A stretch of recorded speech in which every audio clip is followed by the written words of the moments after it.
What's up? Gonna go live for the press conference. We got a not guilty, folks. Gonna go live for the press conference. So I'm a little behind, but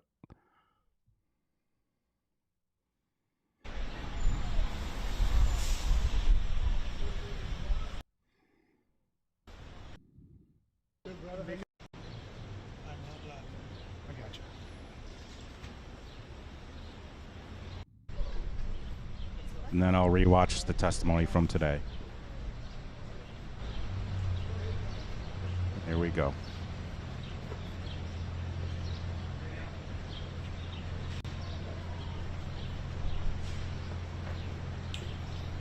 Hey, Abby. Yep, you are correct.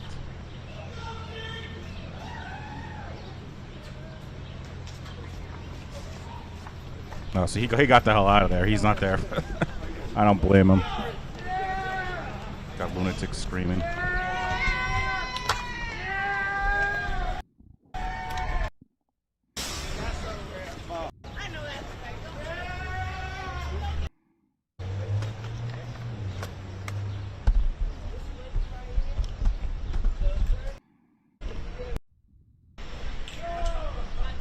going to leave my glasses on just because it's sunny. My apologies. And it's cool. One more step this way, if you don't mind. Thank you. Sure. And please. Let me boost the volume a little bit here. Don't spell your names too.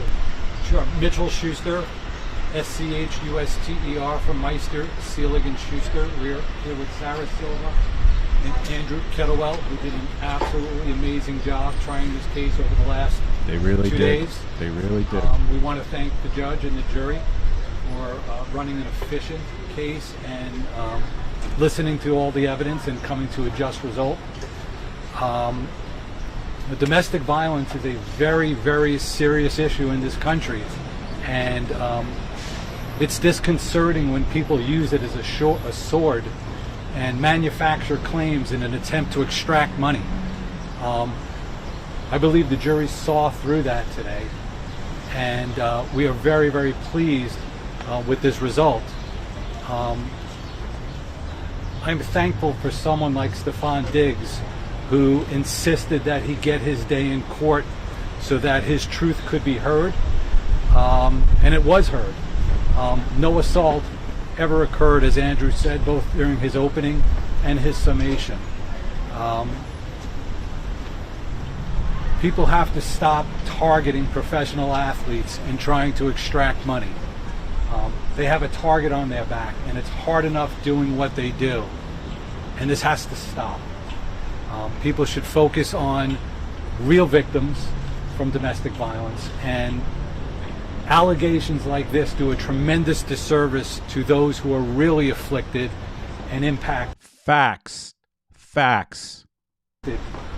by causes like this. And it's been an honor to represent Stefon, and I could not be more proud of him that he insisted that we see this through and that the truth be told. After the verdict was read, he got emotional and he clutched his lawyers. How is Stefon doing right now? It's an emotional thing to have false allegations levied at you. Honestly, I got emotional, which is not surprising after the verdict, but it's like his whole life, that could have been a guilty. His whole life could have been fucked up because of that bullshit. This has impacted him both personally and professionally. And so, yeah, he's an emotional person, but he's a person. He's a human being. And people just look at professional athletes like they don't have feelings and they don't have emotions and they don't have cares. They do, and he certainly does, and he's not shy about expressing that. So our hope is that this is now behind him, that he will get signed by a team. Any team that signs him will be lucky to have him. We are very pleased and happy that Stefon will continue on and play football in the National Football League. Describe the impact. You said it impacted him professionally and personally. Give us more details on that. Well, I just think teams have been reluctant to sign him with these false charges hanging over his head. And now that he has been exonerated and his truth has been heard and his position that this never occurred and he's been falsely accused, he's been vindicated. And I believe that a team will reach out and sign him imminently, and they're going to be lucky to get him. With everything that happened with one witness, was there ever a talk of a mistrial during the past 2 days? Good question. Not by us. We wanted this case to run its course and be completed. And there were a lot of missteps in this case. Whoever was listening saw it.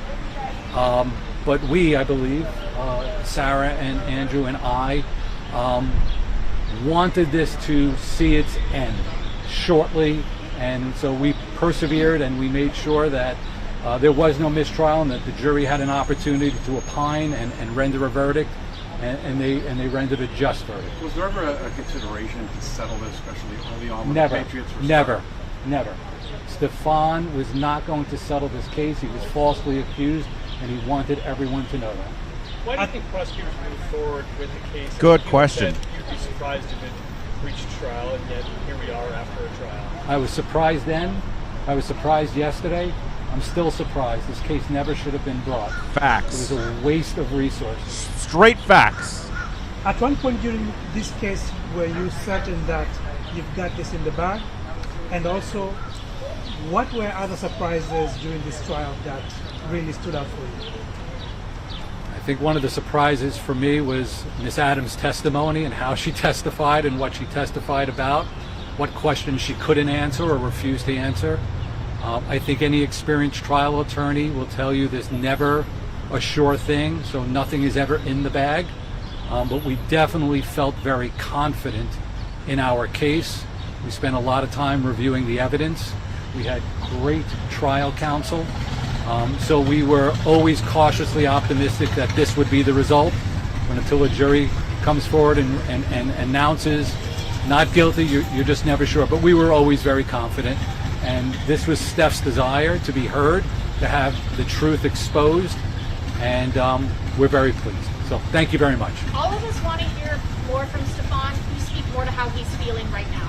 He's emotional, but he's happy. He's happy that he's been vindicated. No one, whether you're a professional athlete or a business person, wants to be falsely accused. It hurts. Or Especially anyone. in a serious issue. Or like anyone, domestic dude. violence. Are those And the only so, two people? Yeah, he was very upset about these allegations. He was emotional, and I applaud him for allowing that to shine through. What's next for him? What's next for him? What's next for Stefon? OTAs. Thank you, everyone. Oh, let the other attorneys talk. Well, they should get more work. What a phenomenal job they both did. It's like the workouts before training.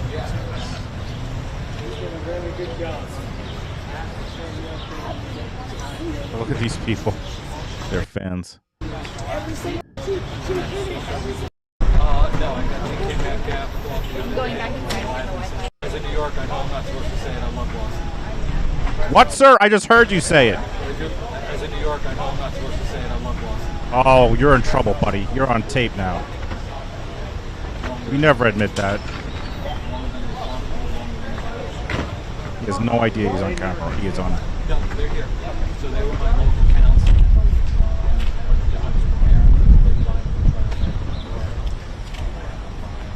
All right, we're all just going to listen in on this conversation secretly.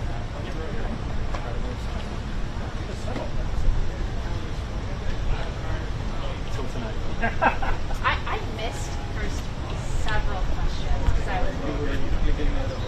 Well, Thank you very much. You're welcome. I was interviewing a very well-spoken Stefon. So I was really fortunate. But could you kind of recap some of what you came out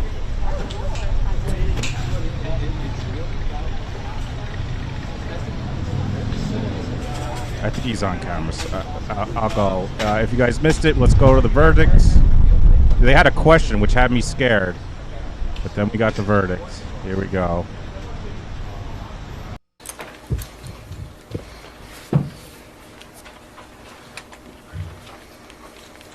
Madam Forelady, has your jury agreed upon a verdict? Yes. On count one, strangulation or suffocation What is your verdict? Guilty or not guilty? Not guilty. On count 2, the charge of assault and battery, what is your verdict? Guilty or not guilty? Not guilty. Madam Forelady, members of the jury, hearken to your verdict as the court has recorded it. Upon your oath, you say that the defendant is not guilty of the count of strangulation or suffocation and not guilty of the count of assault and battery. So say you, Madam Forelady? Yes. So say all members of the jury. Yes. All right, thank you. Jurors, please be seated for a moment. Everyone be seated.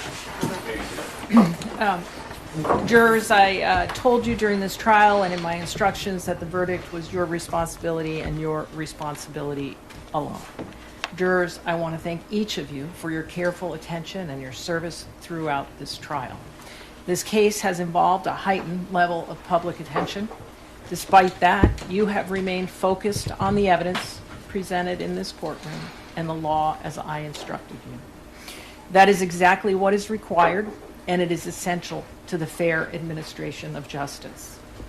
I recognize that serving as a juror in any case can be demanding, and in a case such as this, it may have required additional patience and sacrifice. The court is grateful for the seriousness and integrity with which you have carried out your responsibilities. Now that your service is complete, you are free to discuss the case with others if you choose, but you are not required to do so. You should not feel any obligation to speak with anyone, including members of the media. He better get zero shit for crying, because I would be. If you are approached, you may simply decline. Whether or not to speak is entirely your decision. All I can say is that That woman fucking lied through her teeth the entire trial. Could have lost his... This is a felony fucking trial. He could have lost everything because of her bullshit. on behalf of the court and the parties, thank you again for your public service, and you are now excused with the thanks of the court. All rise, jurors, and sit down. Strangulation or suffocation, found not guilty on the following charges: strangulation or suffocation and assault and battery. Such charges will automatically be sealed by the Office of the Commissioner of Probation and the Clerk's Office, unless you notify the Commissioner of Probation in writing within 10 days that you do not want the charges sealed, using the request not to seal court records under General Laws, Chapter 276, Section 100C form, which is available on mass.gov. The request not to seal form must be sent to the Office of the Commissioner of Probation by mail or email to the addresses provided on the form. If you want copies of any documents associated with these charges, you must request them immediately before the charges are sealed. Once the charges are sealed, you will not have access to related documents unless you file a motion with the court asking to unseal. Sir, you've been found not guilty. You're free to go, sir. Court, all rise. Just all media, you can step outside now, media, please.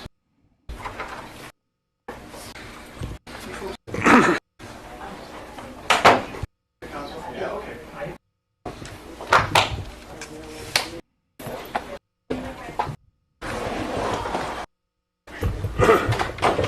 All right, let's go to the beginning of this debacle. I am going to go to my normal place that I watch just because I'm a little nervous watching it here, if you get what I'm saying. So let's start at the beginning of this. When you say you get dressed in front of each other, why does this happen to me? Did you actually see Ms. Adams without... Why is it... This is the beginning, but it's not the beginning. What is going on? All right, hold on. Does this happen to everyone else? Is it just me? Like, why is this not back at the actual dressed in front of each other, beginning of the... Did you actually see Ms. Adams without clothes on as you were getting dressed? Where should I...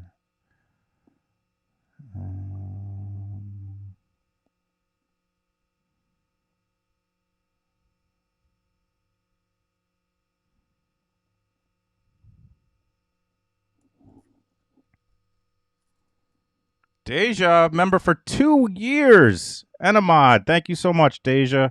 Always appreciate it. All right, I'm just going to go here. I don't know why.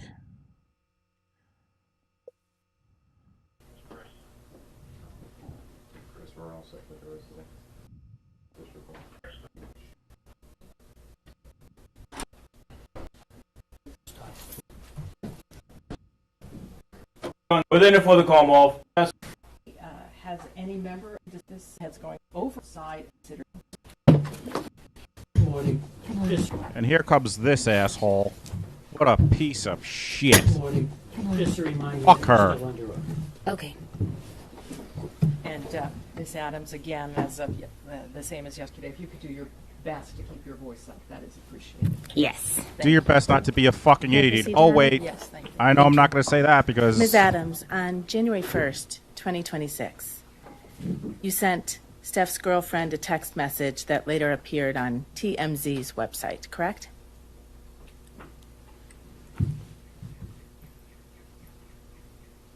Yes. And in that text message, you told Steph's girlfriend that you were so sorry, but you couldn't talk to her, right? Yes. And you told Steph's girlfriend in that text message, I didn't say that, especially in the way it was written. Yes. Right? And you were talking about the statement that you made to the Dedham police, right? It was a voicemail, and I didn't listen. I read it, the transcript, so I didn't know her voice. When you told Steph's girlfriend on January 1st, 2026... I don't understand the question. I'm sorry. So I don't haven't wanna finished my answer it. question. When you Just the worst. Just the worst. I seriously... Oh. told Steph's girlfriend on January 1st, 2026, in a written text message, I didn't say that. You were referring to the statements that were reported in the press that you gave to the Dedham Police Department, correct? I don't understand your question. Did you or did you not write those words? I don't understand your question. Without further explaining. You can't testify under oath to this jury what you meant by the words you wrote to Steph's girlfriend on January 1st, 2026? I'm sorry, I don't understand your question without further explaining. You also asked... Very clearly, she either talked to the prosecutor, but probably not the prosecutor. She talked to someone who was like, this is what you need to say when you can't just not answer the question. She was very clearly coached to say this, not that it helped her at all. Steph's girlfriend to, quote, please call my mediator and she will answer everything you need to know, but only in person and confidentially. Right? Yes. Your mediator's name is Lynette Marie, right? Lynette Marie. Just got a $10 Venmo from Kara. NG, thanks for catching it. Thank you so much, Kara. Appreciate it. Thank you. She's also known as Lynette Marie Turner. I don't know. You don't know your mediator's last name? I don't know her. She's married. I don't know her exact last name. Your mediator works for a company called LMT Global, correct? Yes, that's her company. Your Honor, may I approach? Yes.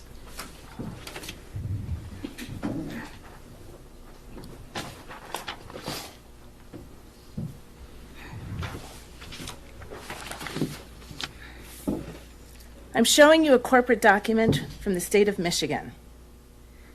It is an amended annual report filed by LMT Global Corporation. Can you please read the name of the president of that company? Objection, Your Honor. Sidebar.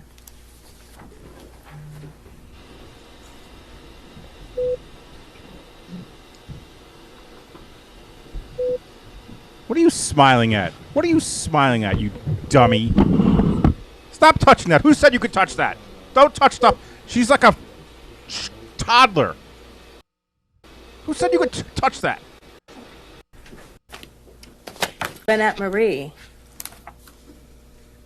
issued a money demand to Stefon Diggs on December 29th, the day the criminal complaint in this case issued, right? I'm not sure of the date. Well, may I approach, Your Honor? Yes.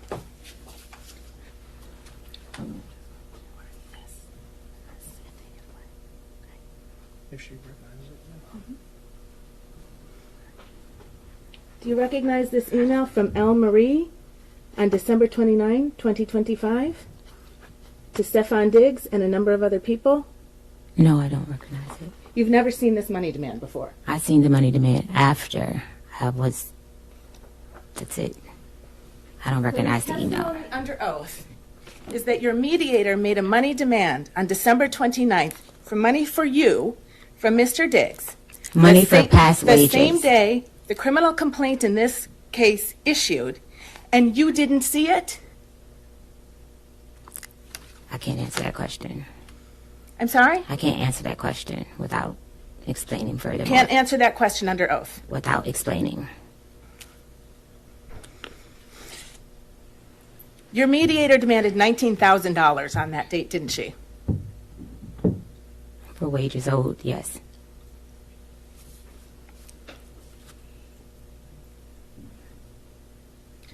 Your Honor, I move to strike that. Overrule. Answer stands. Sorry? Answer stands. Thank you, Your Honor.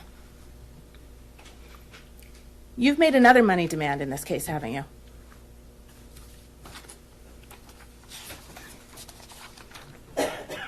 Answer the question. What are you doing? Actually, before we get there, She's such a piece of shit. The I didn't get a chance to answer the question. before we Yeah, get there- because you had a chance, you asshole. Yes, the question is with John. Thank you, Your Honor.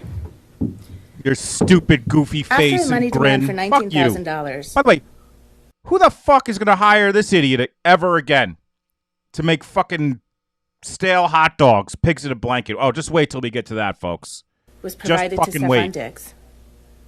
On February 13th, you issued a public statement, didn't you? Yes. And in that public statement, you said, I have never sought money to settle this matter, right? I haven't.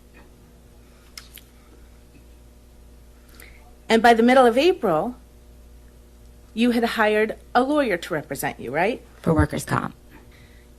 That's a yes or no question, ma'am. Yes, for workers' comp. Your Honor, may the witness be instructed to please answer the questions posed. Witness answered your question. All right. And for workers' comp, the lawyer you hired, is she sitting in this room right now? Yes. And she helped you prepare for your testimony in this case, right? She came to support me. She came to the meeting with the Commonwealth's lawyer to help prepare you for your testimony in this case, correct? I don't know how to answer that question. That's You because can't you're answer a that moron. question under oath, ma'am? No, she. You met with the prosecutor last Thursday, right? With your lawyer, I right? was told to have a lawyer because you guys asked me to plead the fifth on some things. So I was instructed to have my lawyer come. So your testimony under oath is that the Commonwealth's attorney instructed you to bring your private lawyer? Or a lawyer that you guys offered a lawyer, so I brought my private lawyer. I'm sorry, when you say you guys, do you mean me, defense counsel for Mr. Diggs? Yes. I mean, this is just so mind-boggling that someone would do this. Like, having to testify in court, no matter the reason, is nerve-wracking. Like, I had to do it when Shannon, and it's not even a criminal trial, I had to do it. Shannon made when she had to go to court to try to move here from Kansas, I had to testify. Like, just getting up there, I was so nervous that I had to wait outside and then go in, and there's the judge and the attorneys and the the gallery, and it's like she had the fucking balls to do this in front, and she's in front of the fucking world. She really thought this was going to go good for her. That's how fucking dumb she is. No one in her life was like, are you fucking kidding me? Like, she has no friends. We're like, are you insane? You think this is going to go well for you? You fucking idiot. Oh, she disgusts me. I'm disgusted. Is your testimony under oath that I had some role in your preparation session with the district attorney's office to prepare you for your testimony in this case? I was told that the defense said I needed to have a lawyer, or they were going to provide a lawyer, something in that context, about pleading the fifth about messages. So I brought my lawyer, which was when I walked to the side of the judge yesterday. Your personal lawyer is here today, correct? On workers' comp. She's with the law firm of Boston Law. That's a law firm here in Dorchester, Massachusetts. Ma'am, I think that was like, I apologize, but you do need to keep your voice up. I don't know if you're Okay. Thank you. Yes. Thank you. Tell the jury how much I think you described her as a workers' comp lawyer. I got her because I was injured on the job and I needed to file a workers' comp case. Stefon Diggs did not have proper workers' and comp insurance. The final portion of that answer will be... If Stefon Diggs ever hires someone from his Instagram DMs, then he needs to go to jail. I'm sorry. If he ever does it again. Ms. Adams, if you could just listen to the question, answer the question, and if you need it rephrased, counsel will certainly rephrase it for you. Okay. Fucking Thank you, smug Honor. face. 3 weeks ago, your lawyer demanded $5.5 million from Mr. Diggs, didn't he? Mr. Diggs offered me $100,000 to recant my statement. That is a yes. That is the Your Honor, only... May we be heard at sidebar, please? Objection, move to strike. Oh. The last part of the... Oh, does she say I'm tired of this? Sidebar, please. Oh, you're tired of it? Well, everyone's fucking tired of you piece of shit. I came into this with an open mind to this trial, by the way. I had no preconceived notions. This piece of shit, within like 20 minutes, maybe 10, I knew she was a lying piece of trash. Loser. Disregard it, and you will not consider it during your deliberations.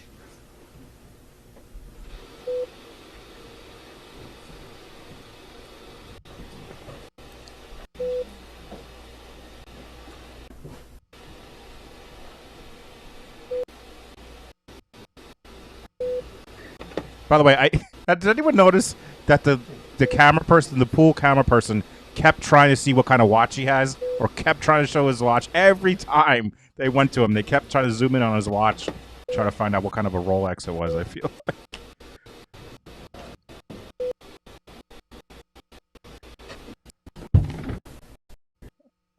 All right, this is the break. Just wait. If you missed it live, just wait. See what happens after the break here.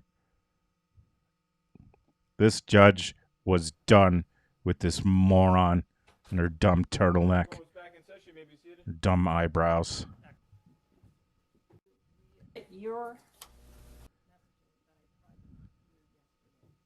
And it's that your response. I gotta make this a little bit louder because you gotta hear this shit. Responsible for answering questions that are put to you.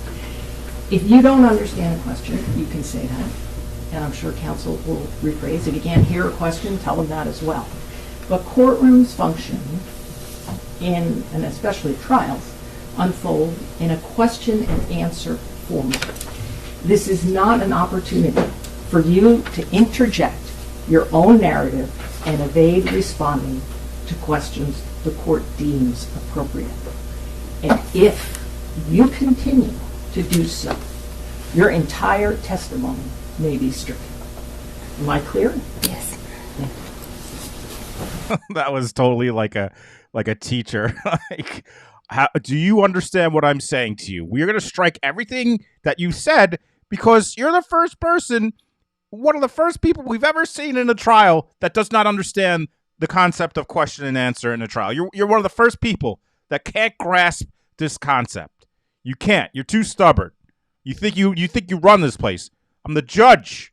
You better fucking listen or we're striking it all. Who the fuck do you think you are? We have trials every day. We watch trials all the time. But you're better than everyone else. You can just say what you want and just fucking go on narratives, whatever you want, when the judge has told you several times that you can't. No, you're special. We should listen to you. You could just fuck the whole court system. Fuck you. Of the jurors.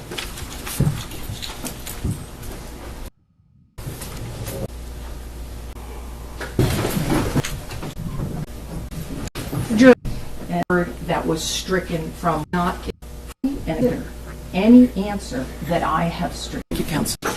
Correct?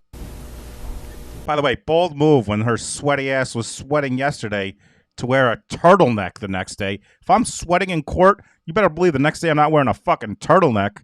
I'm wearing jorts and a mesh half cut off shirt. That is client. Oh, I missed that question. Your Wait till you get to this question. $1 million.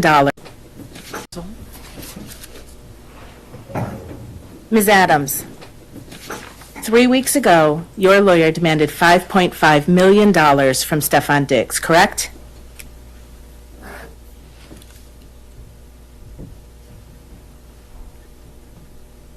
That is client lawyer privilege. I cannot.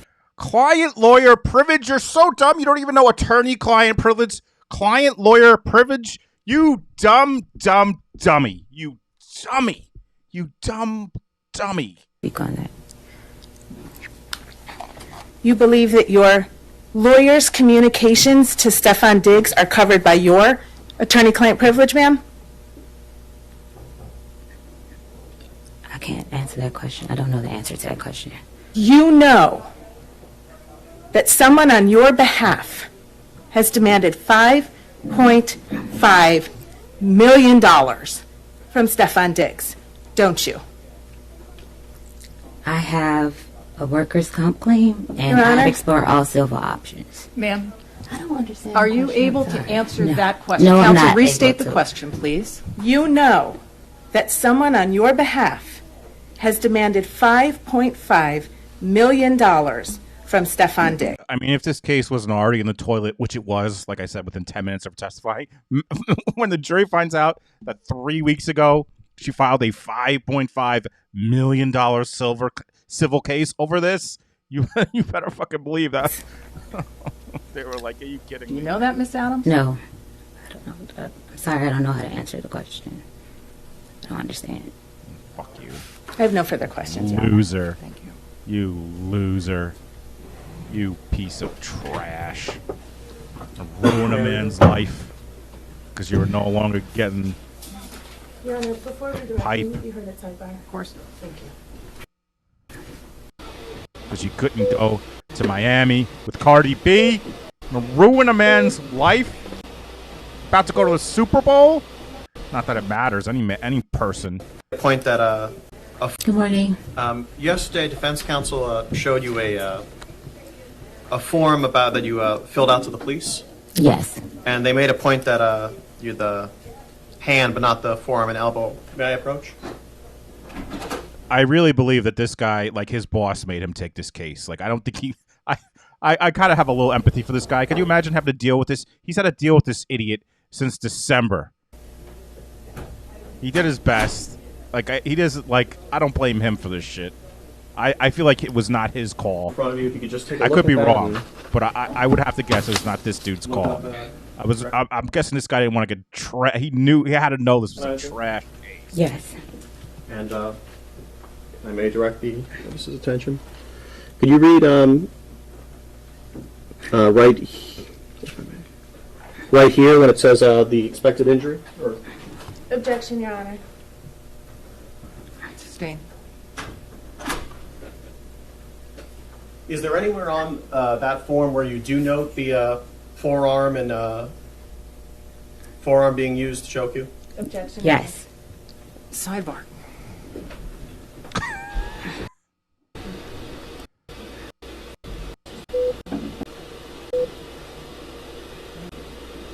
Yeah, exactly, Sarah.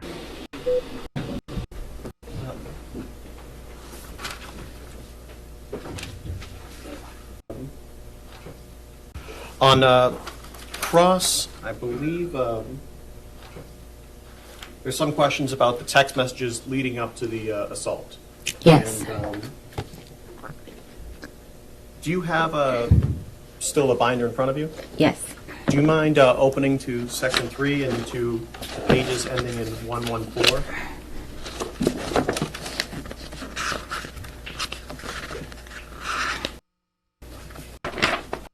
Messages from page 114 to 117. And I'm running that bitch life. Oh, by the way, remember yesterday when she was apologized? So sorry, Jerry. So sorry for this, for my language. Watch this. And I'm running that bitch life. The next text message doesn't say anything. I won't be paying you shit. And would you mind just saying who's saying it? Okay, I said the first. And running that bitch life is what I said. Mr. Diggs said, I won't be paying you shit. Fuck, I look like paying you and paying another chef. Is you high, bitch? Who the fuck give you money for your business? Who the fuck gotta give you money for your business? I don't gotta do a motherfucking thing. And you can get whoever you want. You got my address. Tell them to come take the money then. Fuck you talking about. I said bet. Pussy. I said pussy. Show me on. Like, she's so proud of herself here. Like, screaming into the mic instead of when she was like, pss, pss, pss. Now she's like, pussy. Talking about. I said bet. Pussy. I said pussy. I mean, that's kind of funny. Show me on pussy. Will do. That's it. In your experience as a personal chef, is it common practice that when chefs get sent away, they get paid for the week that they get sent away? Yes. Objection. Because that's the only job I have. And I know on Cross it came out that you made a public statement where you said, I have never sought money to settle this case. When you said this case, was that referring to the criminal case? Or? Yes. Thank you. No further questions. Very briefly, Go ahead. that series of text messages that you just read, that was in response to you saying after you were fired by Mr. Diggs, you will be paying me out for the season and the money, I'm sorry, and this is on page 113 of Exhibit 3. You will be paying me out for the season and the money you said you would give me for my business. Wasted my fucking time being here because you got a fucking circus going on, right? Yes. So when he said he wouldn't be paying you, he was referring to your demand that after you leave your employment on December 2nd, he nonetheless continued to pay you $2,000 a week for the rest of the New England Patriots football season while you were not working for him, right? That's not how it goes. You will be paying me out for the season, right? I was a contracted employee. It's a yes or no question, ma'am. I don't know how to answer that question. Yeah. Sorry. And before you said that, if you turn just one page back to page 112, what Mr. Diggs said to you that you were responding to was, I'ma leave you be. Thank you for cooking for me for this season. I appreciate you. Hate it even got to this. That's what you were responding to when you told him he would be paying you out for the season, right? No, it's a full context of those messages. Ma'am, was the message that came from Mr. Diggs that preceded your demand that you be paid out for the season, thank you for cooking for me this season, I appreciate you. I'ma leave you be. Can you say that again? Oh, my God. You can look right down there on page 112. I'ma leave you be. What was your question? I'm not finished. Thank you for cooking for me for this season. You can read along and correct me if I get it wrong. I appreciate you. Hate it even got like this. Right? That's what it says, yes. Okay. And you were really hoping that Mr. Diggs would give you some money so you could open your own restaurant, weren't you? Objection. That was our agreement. That was what you wanted him to give you, right? That was an agreement. Ma'am, is this a contract suit? This is an assault. That objection is sustained. Witness doesn't have to. This is the defense attorney was done. She couldn't hold it in anymore. She couldn't. And I don't blame her. You wanted him to pay you to open your own restaurant, right? I want him to pay me past wages. Okay. Just one Okay. moment, Your Honor, please. Ma'am, you may step down. Commonwealth calls Kenneth Ellis. By the way, I'm sure you guys all realize this, but like, I'm sure she doesn't realize this, but all this testimony is going to be used in her other cases. She's so cooked. And no one's ever going to hire her again. I hope it was worth it, you dumb idiot. You stupid piece of shit. Only swear the testimony you're about to give. I don't even care about this guy. I'm going to go to like this important stuff. This is the cop. Who cares? The truth, the whole truth, and nothing but the truth, so help you God. I do. Let me sit a second. Thank you. Okay, see? Go right ahead. He basically took the report. I really Good morning. don't. It doesn't. Morning. This is. We had the Dealing cop, with- the data guy that she deleted the messages. Okay. We know. Thank you. We know. What would those? Now this is Stefon's The chief of staff. She did have some interesting testimony. Please raise your right hand. Do you solemnly swear the testimony you're about to give in this hearing shall be the truth, the whole truth, and nothing but the truth, so help you God? Yes, I do. Let me sit a second. Especially regarding what dummy cooked for Stefon the night that he allegedly strangled her. Didn't. Morning, ma'am. Good morning. Could you please state your name for the record and spell your last name? Janelle Sales, S-A-L-E-S.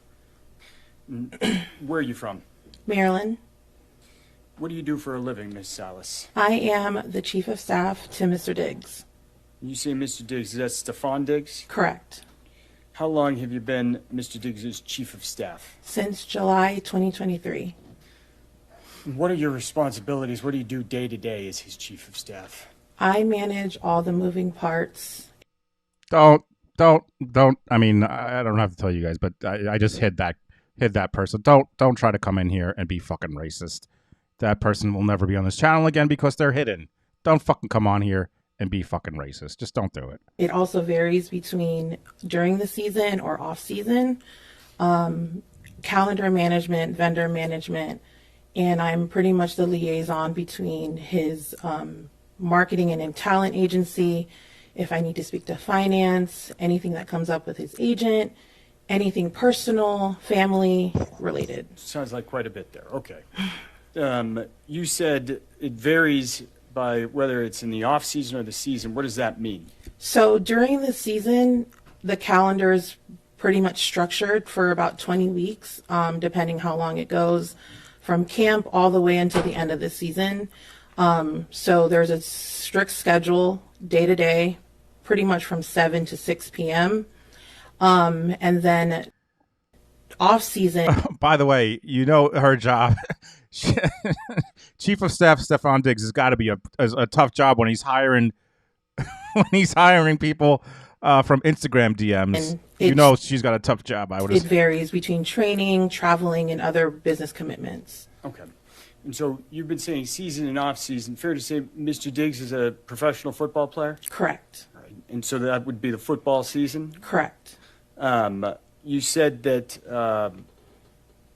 in the off season, in the regular season, there is kind of schedules that you have to liaise with the team on, correct? Correct. Right. In the off season, it's more a schedule that you and Mr. Diggs can set then? Correct. When is the football season? What time of year? Preseason, I would say July. So that's when we start preparing for camp. And then it starts, the actual NFL preseason is August, and then the official NFL season begins in September. Okay. And when does it end? If you go all the way through, January and February. All right. So December is during the season. NFL season? Regular season. Regular season. Mm-hmm. Among the things I think you just mentioned that you have to kind of arrange is living arrangements, places to live. Correct. All right. And have you lived in different places? Or have Correct. you helped kind of secure housing over different places? Yes. And where's that been the last few years? When I first started with him, it was between Buffalo, Houston, Miami, and then as of the past season, Dedham, Massachusetts. All right. How did that house in Dedham, Massachusetts come to be the place where Mr. Diggs lived? I got connected with a realtor through a mutual business associate, and he found this open home for rent because the goal is to rent a home. And so they found this space, and we looked at it. We did the walkthrough, and it was pretty much the only one that was really available in the area because it was super limited, and it fit the needs. Let me just stop you there. I'm sorry. Okay. So, you were involved essentially in setting up that house? Correct. All right. I want to talk to you for a moment as well about other employees, contractors, those types of things. Okay. Are you involved at all in hiring or kind of arranging different services? Yes. Right. And so what would those be, generally speaking? During the season, it would be his wellness and maintenance schedule. So it's massage therapists, nurses for his IV therapy, hair, nails, esthetician, just pretty much did regular maintenance on his body to just keep him going throughout the season. Okay. And in terms of any other employees, have you had to try to, arrange for flights, Yes. drivers? Correct. What about a chef? This past one, we were just familiar. He was friends with her. All right, let me go back before. Have you hired chefs before in the Correct. past? Yes, I have. All right. Yes. In terms of just kind of the process of hiring drivers, chefs, masseuses, anybody else, is there a normal process for engaging someone for their services? We vet them out. I typically have, I ask someone that was already a trusted resource, and I vet them out through them. We get paperwork, we come to agreements to terms. Sometimes they have a contract, sometimes they don't. Sometimes they have an NDA, sometimes they don't. It really is Sometimes they're insane and morons, and sometimes they're not. dependent on the relationship. And also, especially if they're new, they get the full-on package, basically. NDA, All the paperwork you just W-9, described. correct. Okay. So you mentioned you didn't have paperwork for the most recent show. Yeah, she did get the full-on package. Division Bell, member for 21 months. Thank you. Jeff, is that fair to say? Correct. And what's that person's name? Mila Do you know Mila's last name? Adams, All right. When did Mila Adams start working as the chef? July of 2025.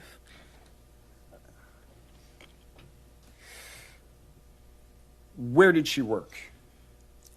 In Dedham at the house. All right. Did she live in the house as well? Correct. Who were the other people who spent time in that house and or lived in it? Spent time in it. I spent time in it when I would visit for games. His brother visited, one of his childhood best friends, photographer, videographer, mom, and other business associates and any friends that would come and visit. Okay.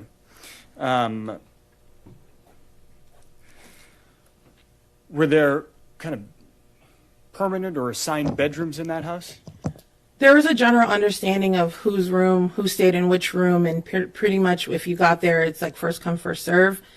So there was only just 2 assigned rooms. All right. Did Mr. Diggs have an assigned room? Correct, he did. And where was that house? It was the main primary bedroom. When you walk upstairs, there's the first immediate bedroom. There's a landing and a laundry room, and it's the first immediate bedroom to your right. All right. You just walked us in the house there for a moment. Could you just describe what the layout of the downstairs looks like? So generally, there's a big grand foyer. When you walk into the house from the front door, there's a formal living room. To the right, there is a office to the left. When you walk up, it's about 2 steps, and you go up, there's a formal dining room on the right. And then you walk up, it's an open concept, so it's an open living room and an open kitchen to the front of you.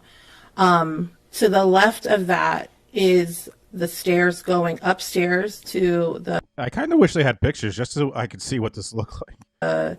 1, 2, 3, 4 bedrooms, and then there's a stairs that go downstairs, right underneath the stairs that go up to 2 bedrooms in the basement. Okay. Did Miss Adams have a room in that house? She did. Where was that? So when you walk upstairs to the landing part to the third floor, you walk up the second flight of stairs, which is about 4 or 5 steps. There's a bedroom to the right, and then there's 2 bedrooms to the left. She lived, her room was the last bedroom all the way down the hallway on the left side. I mean, the crazy thing is, if she just fucking would have she could have, this is like the dream job. Living in this house, $2,000 a week. What was it, a week? I mean, like, she had to be a fucking idiot. I think you just described that this was an open set. Yes, it's open. So it basically looked like there was a bridge, like a U bridge from the upstairs looking down, because the middle of the house, you can look down and you can see everything. Okay. And you can look up and you can see the hallways of both going into all 3 bedrooms. Understood. So, different people at the house. Did you have a key? I had a key to the front door. Okay. Were there any other security systems set up at the house other than just locks? The garage, and then doors for like her bedroom and his bedroom. Okay. And that is that. And his closets. All right. Any other measures on the house? Garage door. I know there was a ring camera system, an alarm system, but other than that, nothing out of the ordinary. Got it. So I want to direct your attention to December 2nd, 2025. Okay. Were you working that day? Yes. Where were you? I was at the house. It was the day after the Monday night football game, and I had a hair appointment because we were getting ready to leave for our trip. Where were you going? Miami, Florida. Who was going to Miami, Florida? Miami trip consisted of Mr. Diggs, myself, his brother, his childhood best friend, and another close friend of his. Who had made the arrangements to get that group of people to Miami? Me. When did you start making those arrangements? The week prior, once we figured out the logistics. I typically try to do things a few days prior just because of the requirements that some of the travel vendors need from us, and because it's such a busy week. So I try to book as soon as possible. All right. What was going on in Miami? He had Art Basel, which is a art festival, art fair, and he was showcasing he was debuting his furniture line. Right, so Mr. Diggs has a furniture line? Correct.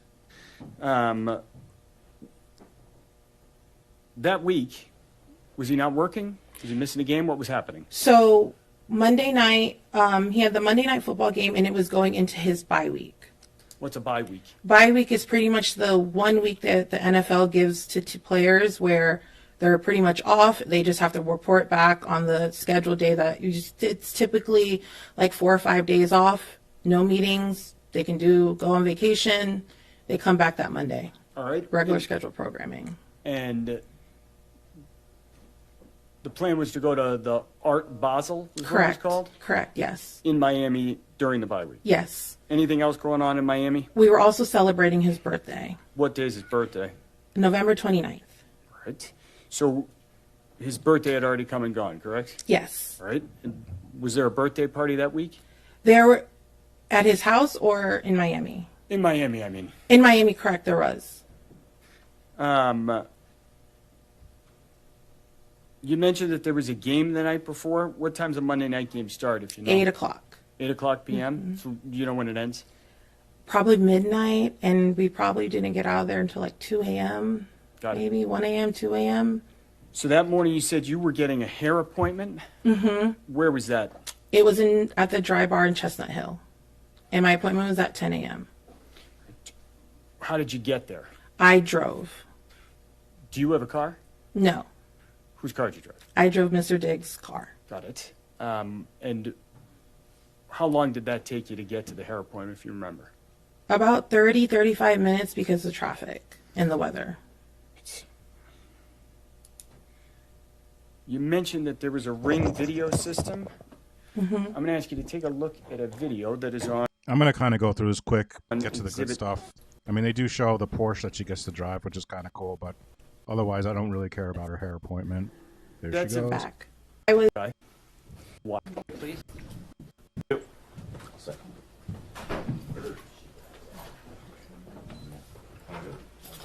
Getting back to the house? yes. Play in the car? Yes. There it is. Together.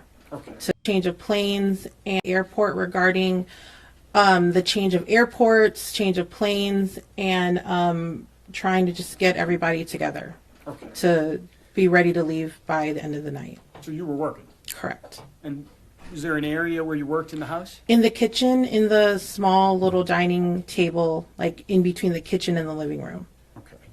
I'm going to ask Ms. Silva to play one more video for us. That's going to be 183725 on Exhibit 11.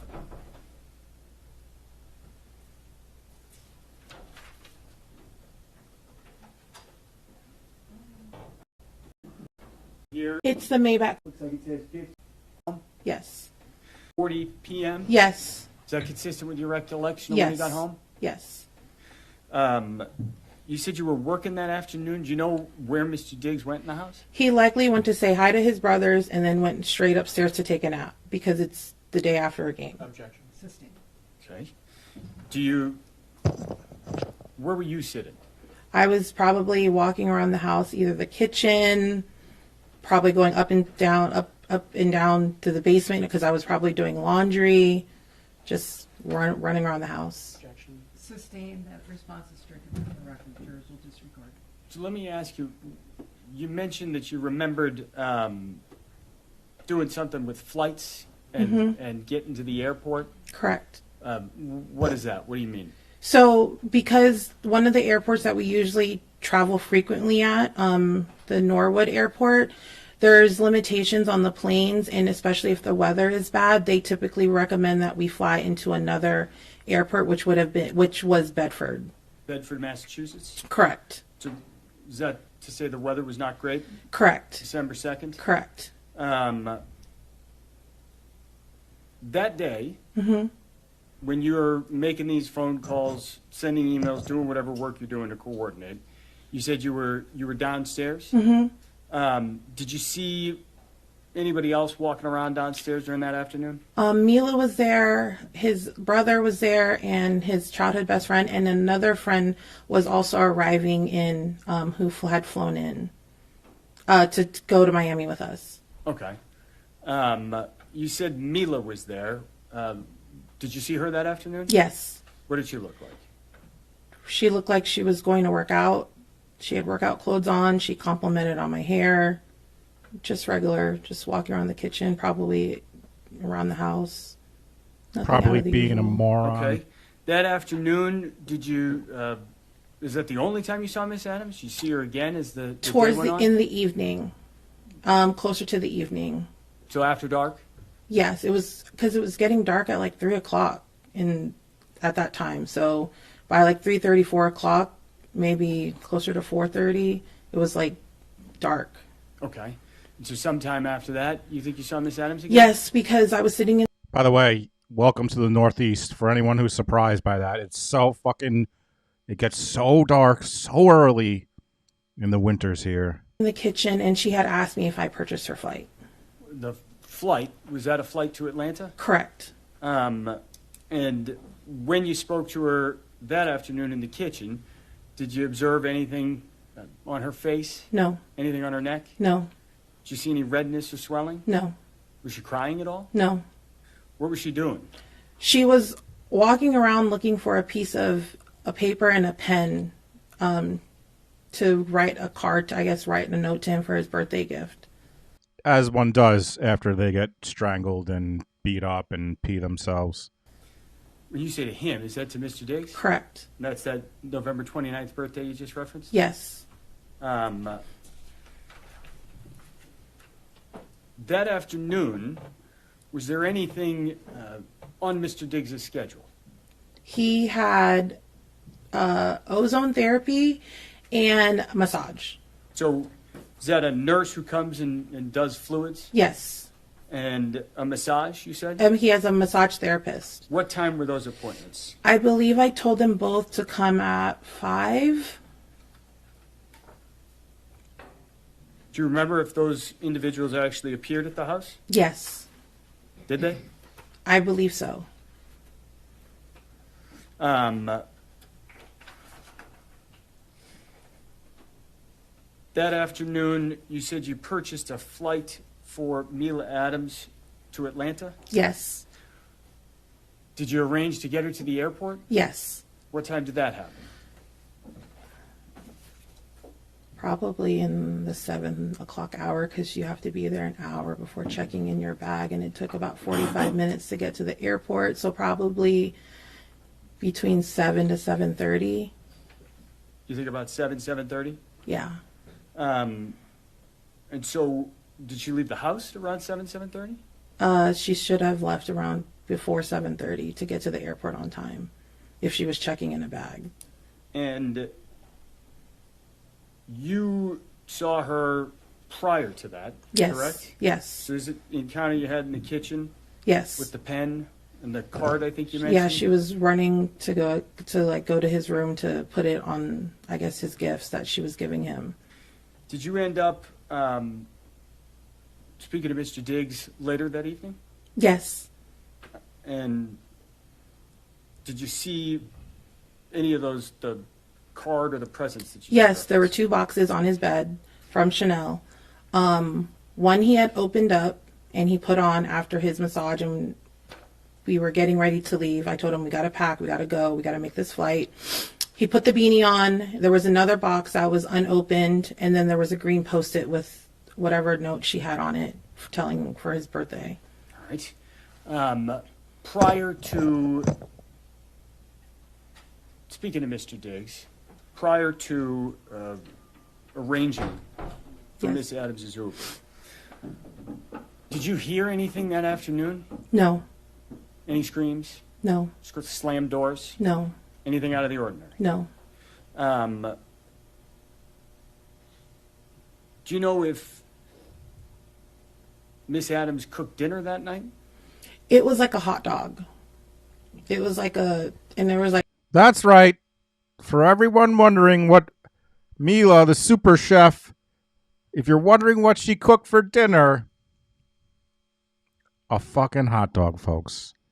I've been wondering about her cooking a fucking hot dog. It gets worse. Do you know if Miss Adams cooked dinner that night? It was like a hot dog. It was like and there was like mustard on it, but it was like left on the counter and it was like dried up. And then dried up fucking hot dog. In the room, it was like dried up. So there was like 2 that were made. Let me back you up on that. Stefon, you have a long trip to Miami. I don't want you to be hungry. I made you a hot dog because I'm your personal chef. Do you know if she did? I submitted a $3,000 expense report for groceries, and I cooked you a fucking hot dog. Cooked dinner that she did. Where did she do that? In the kitchen. And what time did you see that? I just remember the food being like prepared. Okay. Already. And you mentioned it was a hot dog? And by prepared, you mean thrown into the microwave for 1 minute and 30 seconds and let cool down? Something like Yeah, that? it was like a hot dog, or like, you know, like Auntie Anne's when they have like the pretzel dogs. It kind of looked like that, but it was it just looked dried up.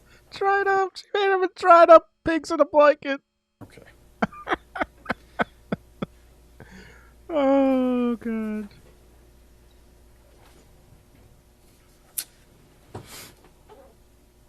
That night, I'll give her one thing. At least she didn't put ketchup on the did fucking you all leave for Miami? Yes. If I may have one moment.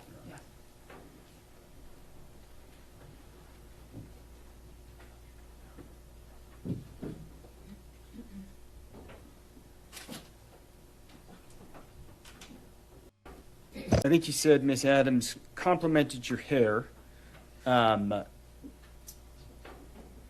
Did she tell you anything else? No. She was like, "Oh, your hair's getting long and it looks good." I was like, "Thank you." Okay. Did she tell you she was assaulted, No. strangled? No. You're the chief of staff? Correct.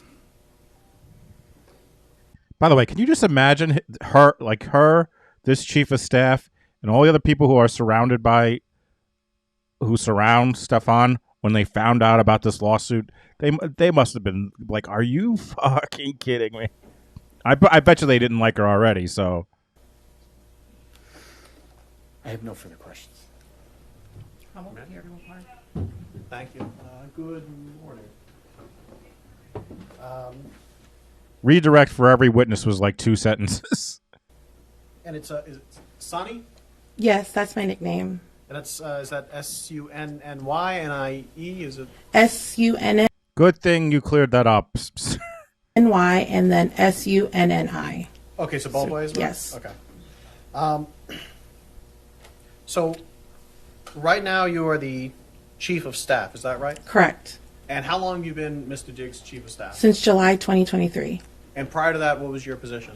I managed his household, but it was part-time. Where? In Maryland. And how long did you do that? September 2022 up until July 2023. And prior to working for Mr. Diggs, what did you do? I have been an independent consultant. I have been a project manager, event producer, and I consulted for companies for almost at that time, since 2017. And right now, how much do you get paid by Mr. Diggs? I would say between 90 to 100,000 a year. And when you were Honestly, I feel like she should get paid more than that for what she probably has to do. That seems low to me. Not that it's not a lot, but for what she does, I bet she should get paid more. What was the term? The previous job, the house manager. Yes. Oh, how much did you get paid when you did that? I was on retainer for $5,000 a month.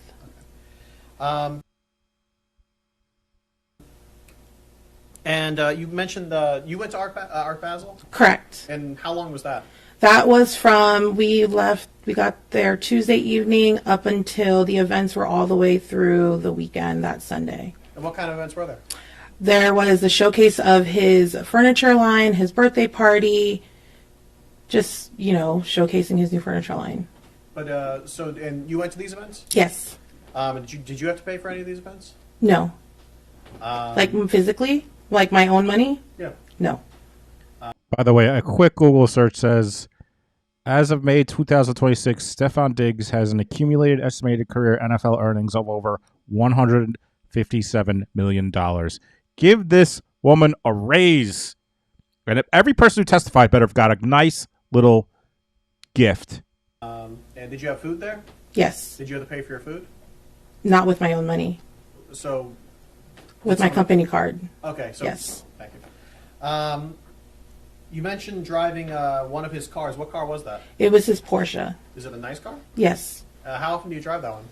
If I need to go run errands, if I need to do something, I will use the car as an insured driver. And when you say run errands, is that personal errands or errands for Mr. Diggs? Both. Okay. These questions are so bad.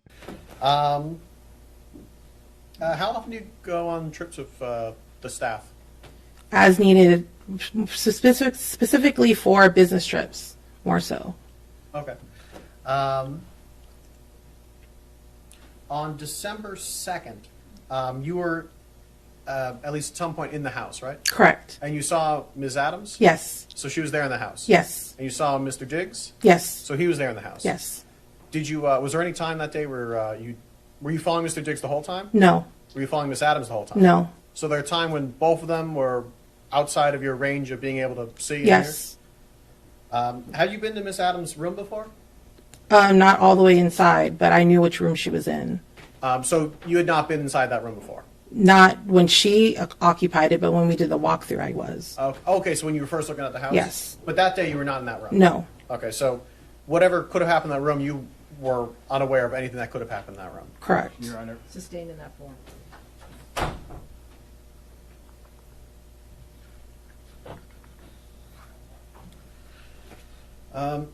Is it fair to say that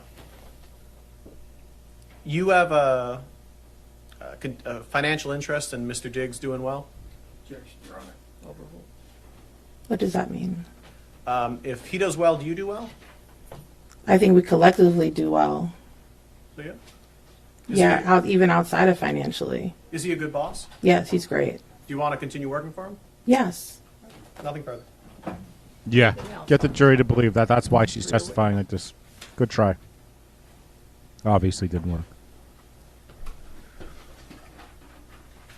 I just have one question for you. Yes. You mentioned that you got to drive the Porsche. Yes. All right. Would you lie under oath to get to drive the Porsche and work for Mr. Diggs? What does that mean? It's part of lying under oath, your job. What? I'm sorry. Can you? Is your job to lie, or would you be truthful? I'll be truthful. Okay. Who else got to drive that car? Mila and anyone around the house, if they needed to use the car, they would drive it. Did you see Mila drive that car? I've seen her drive the car before. I don't have any other questions. Anything else for this witness? When you said just other people around the house, about how many people does Mr. Diggs have working for him? Employed, one. So then otherwise, are they all just contract or? Correct. Do you know about how many? Depending on the job, as needed. Okay. Do you know in this? Objection, Your Honor. We're now outside the scope of the redirect. Overruled. Just in December, do you know? I couldn't give that to you on the top of my head. Right. Nothing further.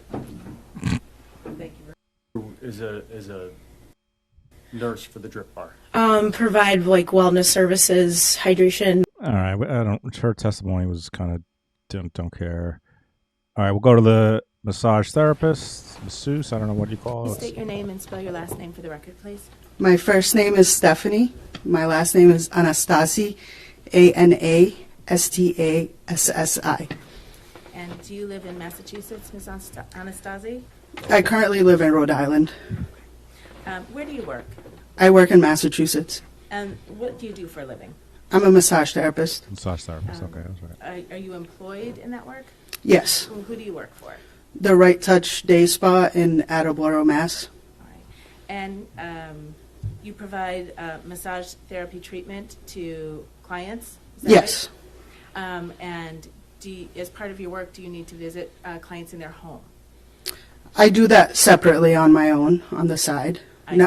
It doesn't have anything to do with where I work currently. Okay. All right. And as part of your work treating clients, are some of your clients professional athletes? Yes, sometimes. All right. And was one of your clients in December of 2025, Mr. Diggs? Yes. All right. And how did it come about that you were providing treatment for Mr. Diggs? I used to work for the Celtics back in 2019, and whoever I used to work for, he's a physical therapist. He connected me with Mr. Diggs. Okay, thank you.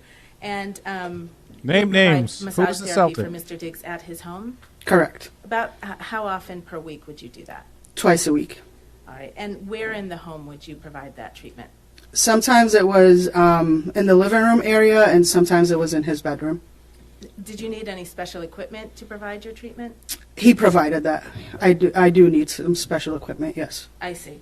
So there was the equipment in the house? Yes. I take it you used a table? Yes. Any other equipment?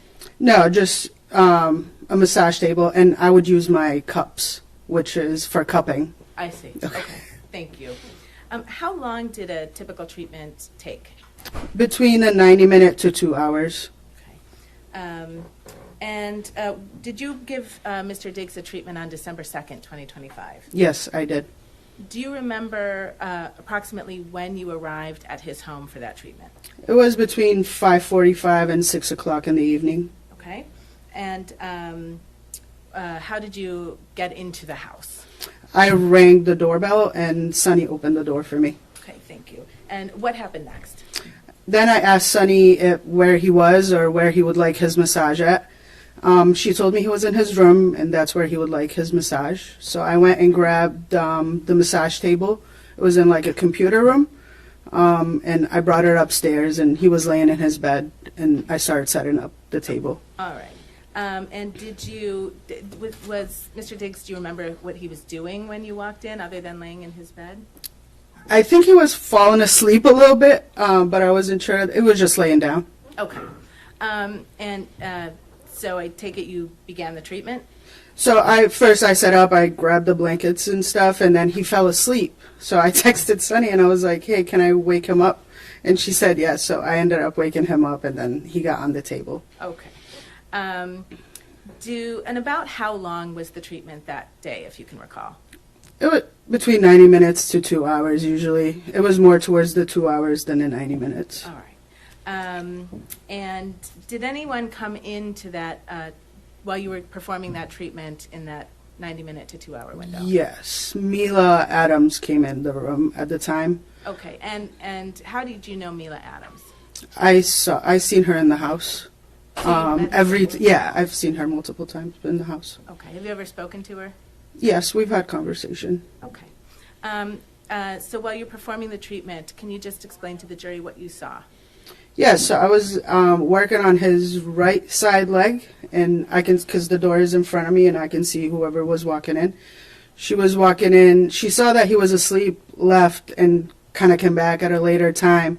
When she came back at a later time, he kind of woke up because he was asleep, and she kind of went over to the bed, and she asked him, there was something on the bed. She asked him if he was going to keep it, and then he said yes, and then she turned around and left. And were you able to see what was on the bed? It was a black box, but I'm not sure what it was or what was in it. Okay. And did you ever have any occasion to look in that box? No. All right. How did Ms. Adams appear to you when you saw her come into the room those two times? She seemed to be okay. It's nothing that I wasn't used to seeing in the past. So she looked to your eyes the same as she had in the time past. you saw her? Yes. Okay. Did you see any marks on her face? Not that I recall, no. Did you see any marks on her neck? No, she had a black jacket on, so I don't think I could see her neck, but I didn't see anything on her face at the time. And did she seem upset at all to you? Not that I know of, no. Okay. All right. And Miss Anastasi, do you remember when you left the house that day? It's probably between almost 8 o'clock, 7:30 and 8 o'clock that day. Okay. Thank you very much. No further Of course.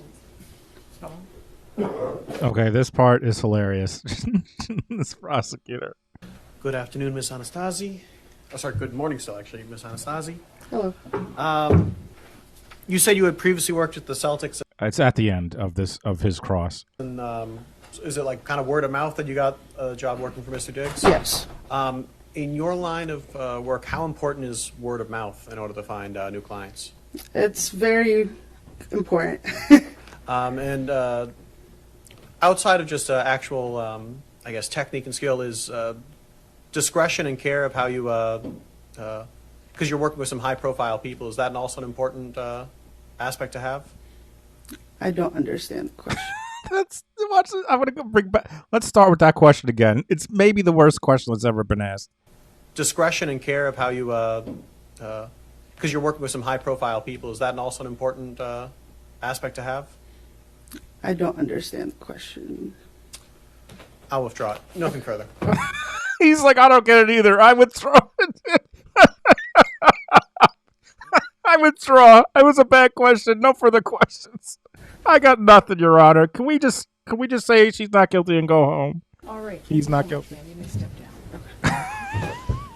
I don't understand the question either. I don't know what I'm saying. I don't know what I'm doing half the time. All right, this is the accountant. I really don't care. You swear the testimony Or I forget what she is. shall be the truth, the whole truth, and nothing but. Just watch your step and remain standing and face the clock. Okay, thank you. Please raise your right hand. Do you solemnly swear the testimony you're about to give in this hearing shall be the truth, the whole truth, and nothing but the truth, so help you God? I do. You may sit or stand.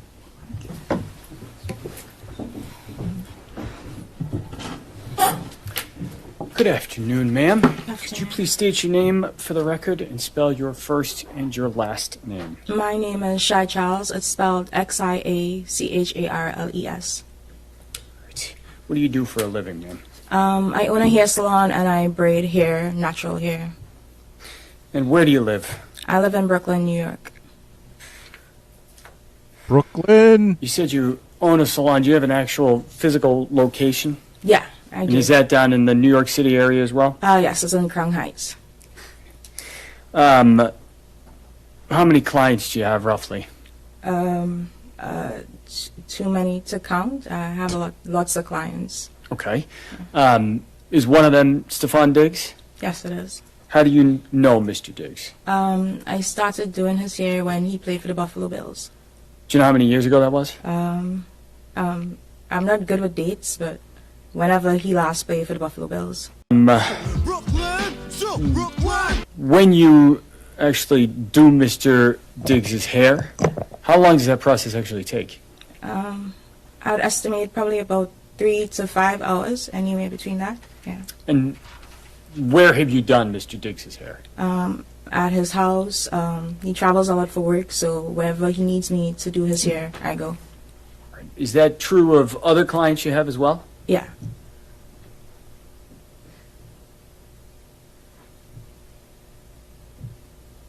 Have you been inside Mr. Diggs's house in Dedham? Yes, I have. All right. Do you know when he lived there? I don't know when he occupied the space, but I could tell you the first time I went there to do his hair. When was that? It was when the season started with the Patriots, probably about July, September, around that time last year. So that'd be 2025? Yeah. Okay. And had you been in Mr. Diggs's and other clients' house to do their hair previously? Yeah, I have lots of celebrity clients, and obviously they wouldn't want to come to the salon, so I go to them. So wherever they're at, I go meet them there, whether it's a hotel, their house, wherever. All right, so it sounds like September or July, fall of last year was the first time you were in Mr. Diggs's home in Dedham, but not the first time previously. Yeah, first time in Denham, but not like elsewhere at his house. Wherever he lived before that, I would go. Got it. And having done that, did you meet some of the people who were normally around? Yes. Do you know a person named Sonny? Yes. Who's that? His assistant. Right. Did you meet any other family members of Mr. Diggs? Yeah. Everybody that's in the house, his brothers, his mom, everybody. Okay. Yeah. Did you ever meet a person named Mila Adams? Yes, I have. Who's that? It was his chef at the time when I met her. And so when did you meet Mila Adams? At the same time, I went to the house for the first time, so like around July, September, whenever the season started with the Patriots. Of last year? Yeah. Did you meet at the house? Yeah. And how much time were you at the house kind of the first time you met Miss Adams? Probably like less than 24 hours or around that time, because I know I had a client the following day, so I just had to come do his hair. But that was late in the evening, and so I had to leave the following day. Yeah. Okay. So she flies from Brooklyn to Massachusetts and flies back? That's crazy. She must get paid pretty good. I don't know if they asked her how much she gets paid. And so you met Miss Adams at that point, but did you speak to her? I did, because I had to go to Walgreens to get some products, and so I asked anybody in the house if they needed anything, and Mila said she needed a sponge, a makeup sponge, and so I got her the sponge. When I came back to the house, she asked me how much money it was, and I told her it was okay. And that's the first interaction we had. Okay. Yeah. Do you have any other further interaction with Miss Adams after that kind of initial 24-hour stay? Yeah, when I came back to the house. When was that? I can't give you an exact date, but I could like estimate. So probably within 2 weeks, because he'll do his hair like every 2 to 3 weeks. So about 2, maybe 3 weeks later? Yeah.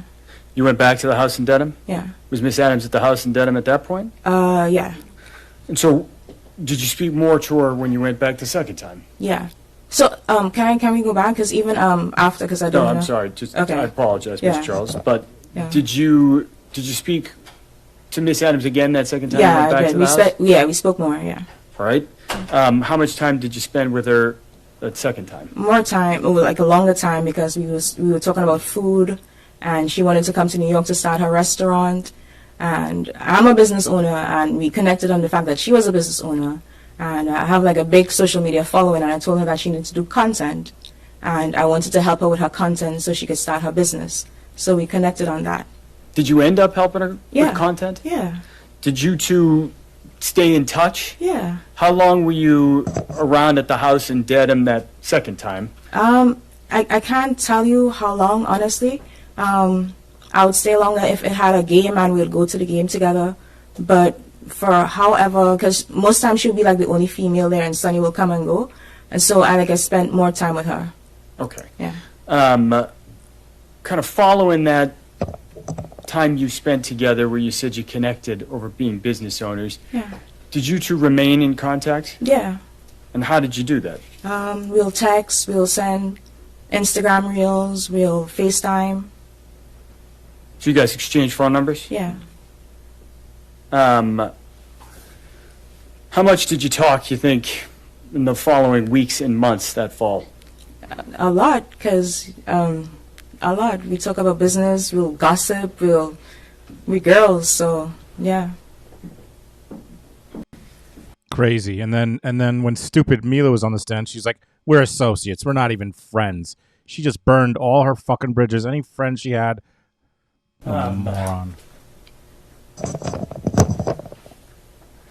Did you ever spend more time together in person with Miss Adams? Yeah, I took her back to my country. I'm from Trinidad and Tobago.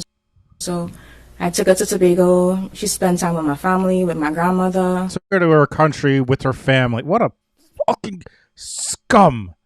Mila. Yeah, I actually bought her ticket to go to Tobago. Bought her tickets. Yeah. Bought was her that? tickets. This was probably around Thanksgiving time. End of November then? Yeah. Whenever Thanksgiving was. Okay. Yeah. Following that trip, do you remember where you went after that? I came back to New York. We came back on the same flight. I came back to New York, and she went to Boston. Okay. Do you remember where you were on December 2nd? Yeah, actually, I was in Target, like late evening. What were you doing in Target? I was shopping for ingredients because I was spending too much money on Ubers, so I was buying ingredients to cook, like I think we've all been there. groceries. You're buying groceries some at of us. Target? Yeah. What were you cooking?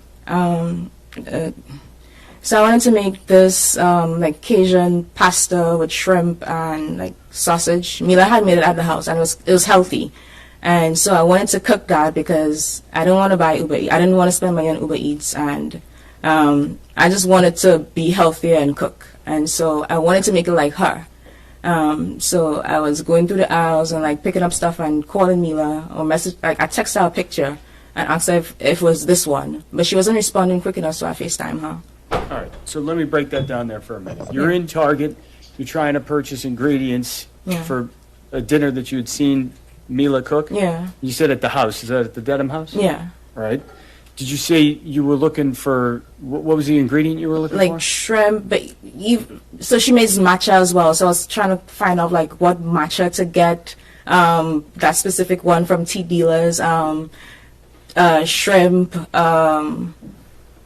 pasta, sausage, Okay. everything like that. So you just said a moment ago that Yeah. as you were trying to find ingredients, you Yeah. started by taking a picture Yeah.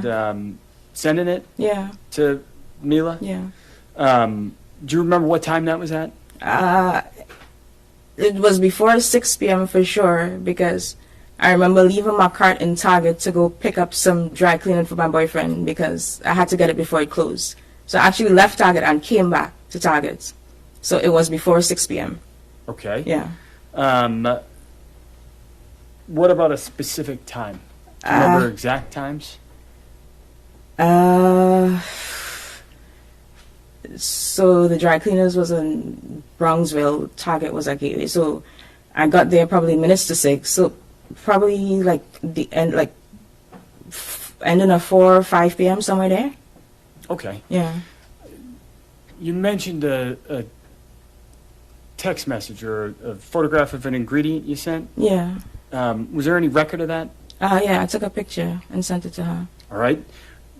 Would that have had the actual time? Yeah, and the on location. The message? Yeah. Do you think taking a look at a record might refresh your recollection of what time Yeah. you sent that photograph? Did you say yes? Yes. That photograph, you reviewed it, having looked at that, does that refresh your recollection on what time Yeah. you actually began communicating with Miss Adams when you were in the Target? Yes. And what time was that? It says 4:38 on the picture. Okay. Is Yeah. that consistent with your recollection of when you reached out to Miss Adams? Yeah. Now, you said you started by texting and then you FaceTimed with Miss Adams? Yeah. What's FaceTime? A video call app on every iPhone. Had you FaceTimed with Miss Adams previously? Yeah. And so describe how that looks. What's happening at that point when you're FaceTiming? So I FaceTimed her, I told her what I was doing, we spoke about the pasta, and all the ingredients I needed to get, and she was like, girl, I'm not going to Miami. And she said she's going to go home to Atlanta for a couple of days, then she's going to come to New York. Well, she's going to go home to Atlanta, but she's going to stop off in New York for a couple of days. All right, let me actually stop you there. I apologize, Ms. Charles. It was not a specific question. So you said you're in Target while this conversation is happening? Yeah. Okay. Could you see where Miss Adams was? Yeah. Where was she? She was in the kitchen. Kitchen of what? Of the denim house. And how do you know that? Because I've been there before, so I know the layout of the house. And the faucet was running, and I could see the island in the background. Okay. You just said she mentioned Miami. Did you notice anything about her face, her physical appearance when you had this FaceTime call? No. I'm sorry? No. Did you see any redness, swelling? No. Was she flush? No. Was she teary-eyed? No. Were there any bruises on her? No. You started to talk a little bit about places she said she was going. Yeah. Did you end up actually seeing Miss Adams that day? Yeah. Cause, following that conversation? Yeah. All right. She said Where was that? In New York, because she said she was stopping off in New York for a couple of days. I asked her where she was going to stay. She said at a hotel. I'm like, girl, we friends. You don't have to stay at a hotel. You could stay at my place. All right. Did you actually... So she totally lied to her because she said she couldn't afford shit, unless she was lying about that too. But was like, oh, I gotta go to a hotel. And then she knew that she was gonna be like, no, come with me. See her that night? Did she stay at your place? Yeah. So where'd you first see her? At the airport. What airport? LaGuardia. And what were you doing out there? I went to pick her up. What time did you pick her up from LaGuardia Airport? She told me she was lying at 11, so I got there like minutes to 11. I had to wait because I think her flight was delayed. Yeah, her flight was delayed. So I waited there for like 45 minutes. And so, did you end up seeing Miss Adams? Did she actually get in your car? Yeah. You picked her up from LaGuardia Airport? When she got in your car, did you notice anything out of the ordinary? Mm-mm. Did you notice anything about her appearance? No. Was there any bruising on her at that point? No. What were you doing when you picked Miss Adams up? We went to go pick up my friend Tally in Queens, and we were just chilling in the car. We were just like singing and just talking.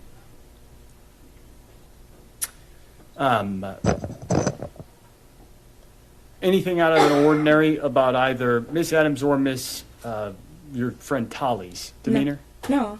What's your friend Tally's name? If you know? Her name is Natalia. By the way, if you think LaGuardia is bad now, I can't even tell you what it was like 10 years ago when I was dating Shannon when we were together, but she was living in Kansas and I had to go there and back and forth. That LaGuardia, it's so much better now. It was the biggest shithole in the history of the universe. And they were doing construction at the time. Oh, what a fucking nightmare. Okay. Your car, what kind of car do you drive? Mercedes-Benz GLE 63S. Is there any kind of aftermarket systems that's equipped with? it talks for itself. Let me ask you this: does your car have video? Yeah. Well, I install dash cam in my car. All right, you put the dash cam in. That Yeah. didn't come with the car itself. No. Got it. What I'm going to ask is if we could pull up video 2, I believe, from what has been marked exhibit number 5.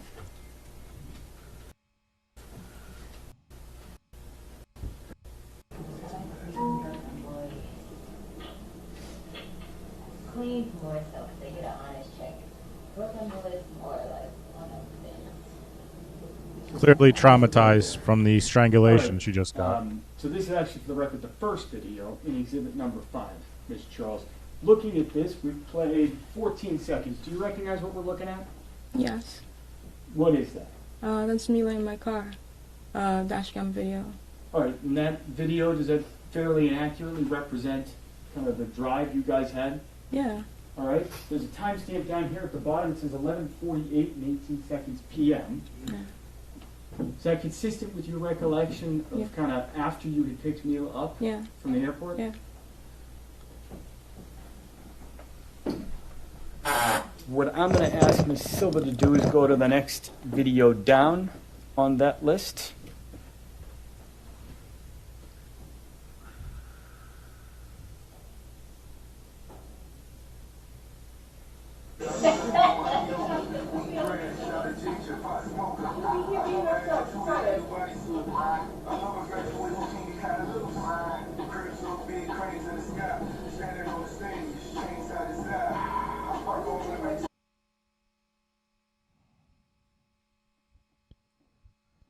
I am purposely muting this so I don't get a copyright. I'm just going to fast forward it. Oops. Thank you. So, By the way, how dare they show the Mets? How dare they bring up the Mets? I can't even watch this without seeing the Mets. it looks like the timestamp on the bottom says December 3rd, 24 minutes. Yeah. Watching that video, what are we seeing in the video? We were listening to Cranes in the Sky by Solange, and we were just talking about what the song was about. Got it. Yeah. So when you say there, we, who is we? My friend Natalia Moses and Mila Adams in the car. All right, so where we paused it, it's a little hard to see, but is your testimony that Miss Moses was in the car? Yeah. Who's in the front seat here? Mila Adams. And so was Miss Moses in the back seat of your car? Yes. Okay. What did the three of you do that night? We went to Jersey. I have a house in Jersey City, so we went to Jersey City. And what did you do? Drink, eat wings, and watch TV, just chill. All right. Did you end up staying or sleeping in Jersey City, or did you sleep somewhere else? No, I went back to my apartment in Brooklyn. Wow, she drove to Jersey City from LaGuardia? Who went back to your apartment in Brooklyn? Me, Tally, and Mila. And what time do you think you got back? I estimate probably like 3, 4 a.m. in the morning. All right, so early in the morning? Yeah. To be young. That entire time span that we're talking about there is your description of what you just did, eat, drink, Yeah. have some wings and hang out. Is that a fair description of what you did that night? Yeah. All right. Where'd you sleep that night? I slept on the couch downstairs, and Mila and Tally slept upstairs in my bedroom. Okay. Do you remember how long Miss Adams ended up staying at your house? Probably like a week, a little over a week. All right. That night in Jersey City and back at your apartment Yeah. in Brooklyn, Yeah. do you have the opportunity to observe Miss Adams? Probably the morning we got up. Yeah, because we girls, so we get dressed in front of each other. So, yeah, the day of. Okay. Yeah. So when you say you get dressed in front of each other, Yeah. did you actually see Miss Adams without clothes on as you were getting dressed? With a towel on. Okay. Yeah. Did you observe any bruising, redness on No. her neck or chest? No. Did you observe anything on her face? No. I'm going to ask Ms. Silva if we can actually play the third video.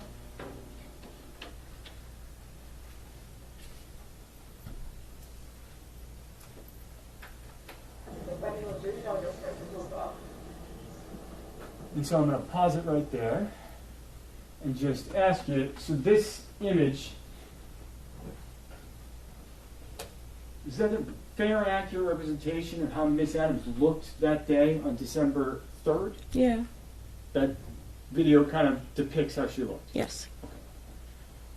Thank you, Ms. Silva.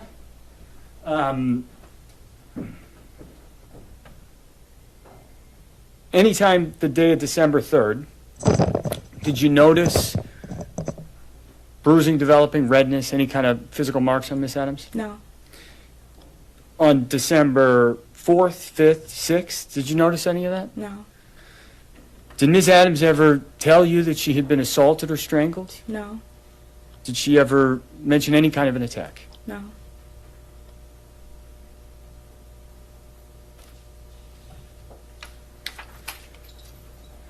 Do you remember when she left? I can't give you the exact date, but probably like somewhere between the 9th, 10th, or 11th. Either one of those dates. Okay. And after Miss Adams left, actually, let me back up. Strike that. So if she got there on December 2nd, and she left on the 9th, 10th, or 11th, is it fair to say she was down there for a week, maybe a little bit more? Yeah. All right. After she left, did you see her again? Yeah, I saw her afterwards. Soon afterwards? Where was that? In Boston. And in Boston, where were you? Where was I in Boston? Yeah. At the house. In Dedham. Oh, apologies. Yeah. I understand. So you saw her again at the house in Dedham? Yeah. And when was that? Probably the 13th. Yeah, the 12th or the 13th, because I had to go do his hair. Okay. What was there some sort of time-sensitive pressure about doing his hair? Because he had to leave to go to Miami, so I had to go do his hair. Yeah. Okay. I had to do his hair. Probably had a game. He probably had a game. Okay. Yeah. So let me back you up. Miss Adams leaves New York. Yeah. 9, 10, 11. Yeah. And your testimony was that you think it was on the 13th? You saw her again? Yeah, either 12, 13, 14, somewhere there. I'm not good with dates. Okay. Yeah. And that was at the house in Dedham. All right. Yeah. What were you doing in the house in Dedham? I had to do his hair. Who was in the house in Dedham? His mom, Mila, me. I think Marshawn was there. Yeah. Yeah, that's where I can remember being in the house. Okay. Did you do Mr. Diggs' hair Yeah. that day? Yeah. What time of day? It was late evening. In the evening then? Yeah. Is that what you said? Yeah. How long did doing his hair take? Between 3 and 5 hours. And so, do you remember when you finished doing his hair roughly? It was late that night. Yeah, like probably 10, 11, somewhere there. What did you do after you finished doing Mr. Diggs' hair that night? I slept on the couch because I had a flight 6 a.m. that morning. 6 a.m. the following morning or that morning? So I did his hair the night. I stayed downstairs on the couch. I was laying on the couch on my phone. I stayed down there because I had a flight early the next morning. Got it. Yeah. When you were down on the couch, what happened? Like later into the night, Mila came downstairs and she was just talking about stuff that happened earlier in the day. All right. Let me back you up there for a moment. Did you see anything unusual on the evening of December 13th when you were doing Mr. Diggs' hair? Yeah, so I was behind the couch. He was on the couch with Miss Stephanie. We were watching a Netflix comedy special, and we were just there kicking it. He was on his phone. Mila was in the back of us, like in a little dining area. She was on her phone. And she shouts over to him, "Yo, Steph, when am I going to get my money?" And he responds, I think you spoke to the accountant? And her demeanor changed, his demeanor kind of changed. But I wasn't paying any attention to it. I was just doing my job. So after a while, she moves from behind on the dining table and she comes to the front, like on the side, like a love seat area thing. And she was there on her phone and she was just like laughing really loud. I don't want to imply anything, but like you can No, tell. so Okay, let me yeah. stop you right there. You said she's over on her phone. She was laughing really loud. Yeah. Was she watching the comedy special? No, she was just on her phone. Okay.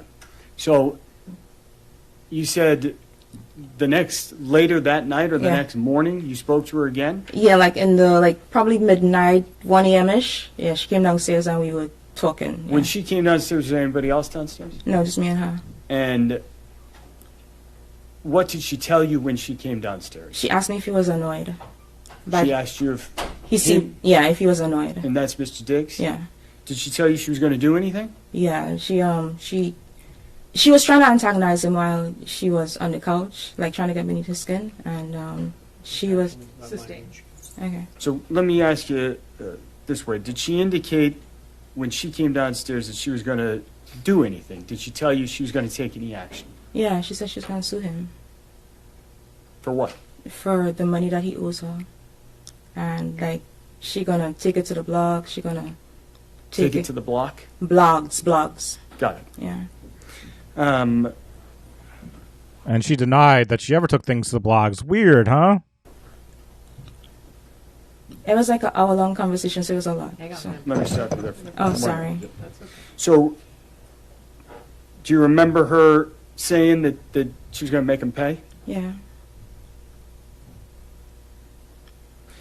Do you remember her saying anything about a hostile work environment? Yeah. Let me have one moment, Your Honor. Yeah.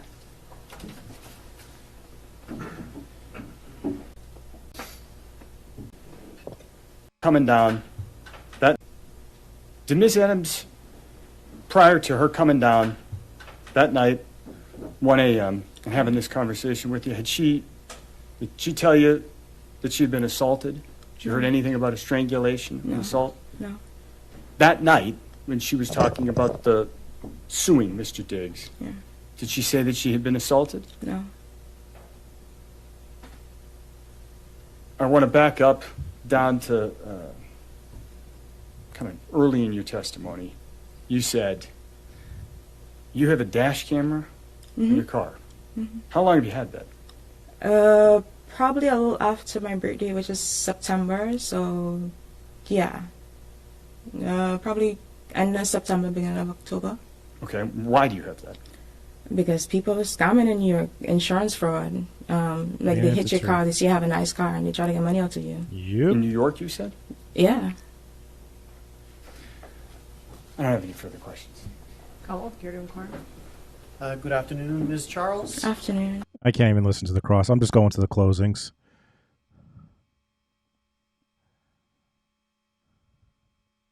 Oh, this is it. Yeah.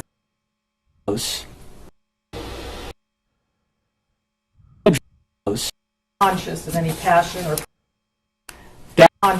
passion or prejudice as you consider the evidence or engage in your deliberations. You must put those feelings aside and not permit them to influence your thinking. And if a lawyer makes such a comment, you must disregard that comment. Better proceed. Bless you. Thank you, Your Honor. Good afternoon again, ladies and gentlemen. As I said to you in my opening statement, there was no assault, no strangulation, no incident at all on that day or any other day. You didn't see any injuries. You didn't see any photographs.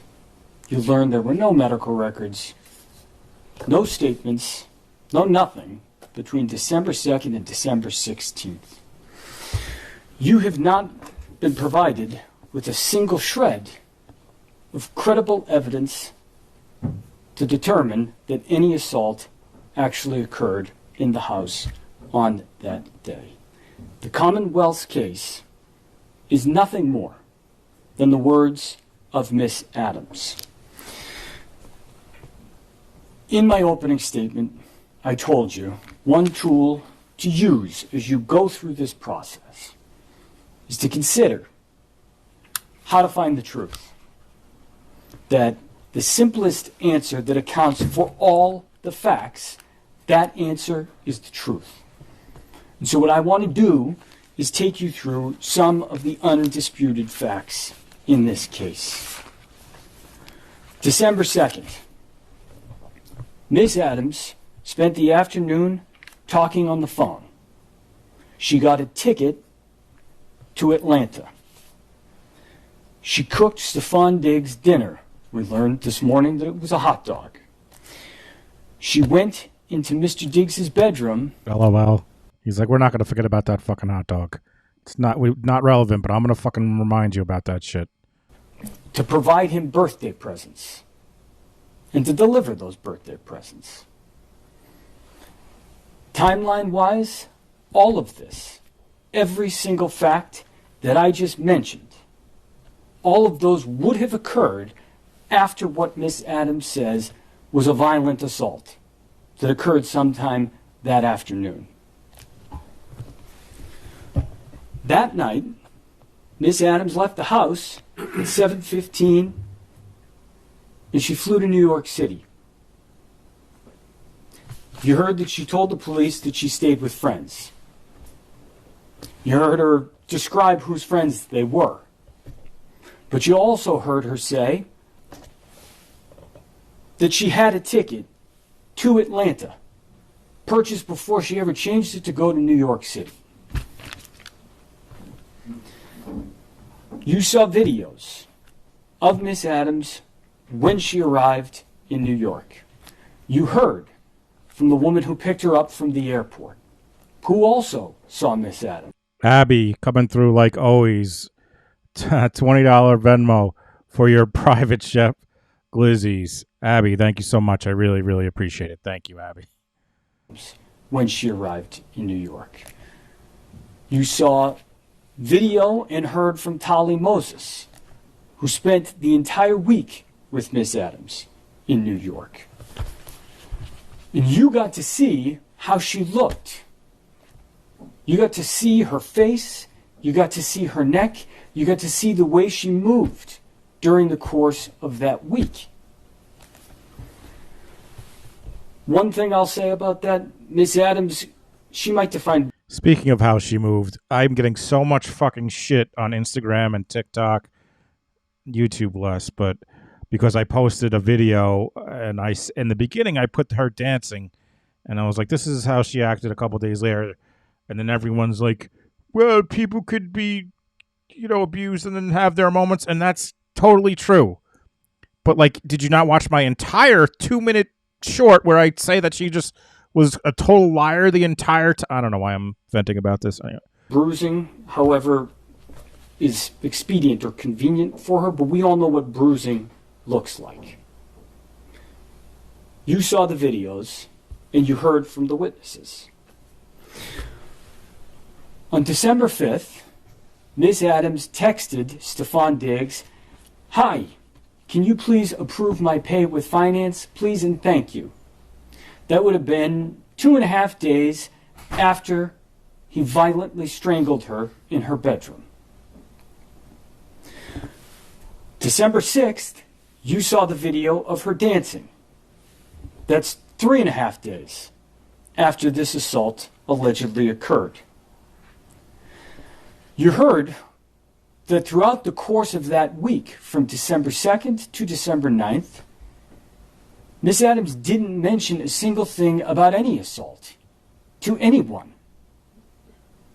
The one thing you heard her mention was on the afternoon of December 2nd, she told Shai she wasn't going to Miami.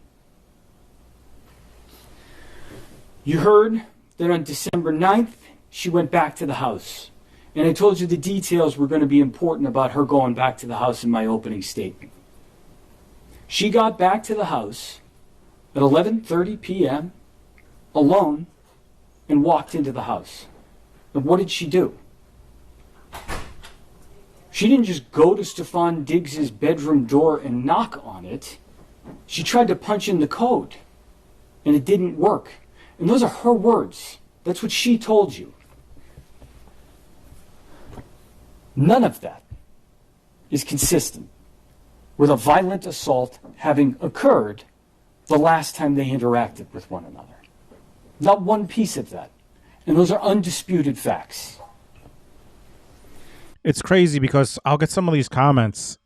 I'm back at it. I'll get some of these comments, and women will, and it'll be, women who say, I was abused and I believe her, and that's fine. But like these, I could tell these are people who have not watched the trial and are watching, 20-second bit, and it's just like, if I just feel like people who were legitimately abused should be more fucking pissed at this woman who is so clearly lying, and then making it so then when there's legitimate abuse, people might not believe him because of people like this who are fucking lying through their teeth. It makes me so fucking angry.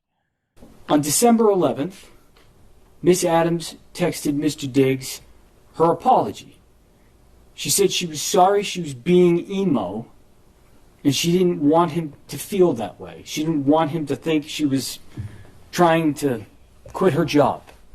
And she told you she was trying to keep her job. She was trying to get back. She also told the police 5 days later, that she had quit her job on December 2nd. We know that that was a lie.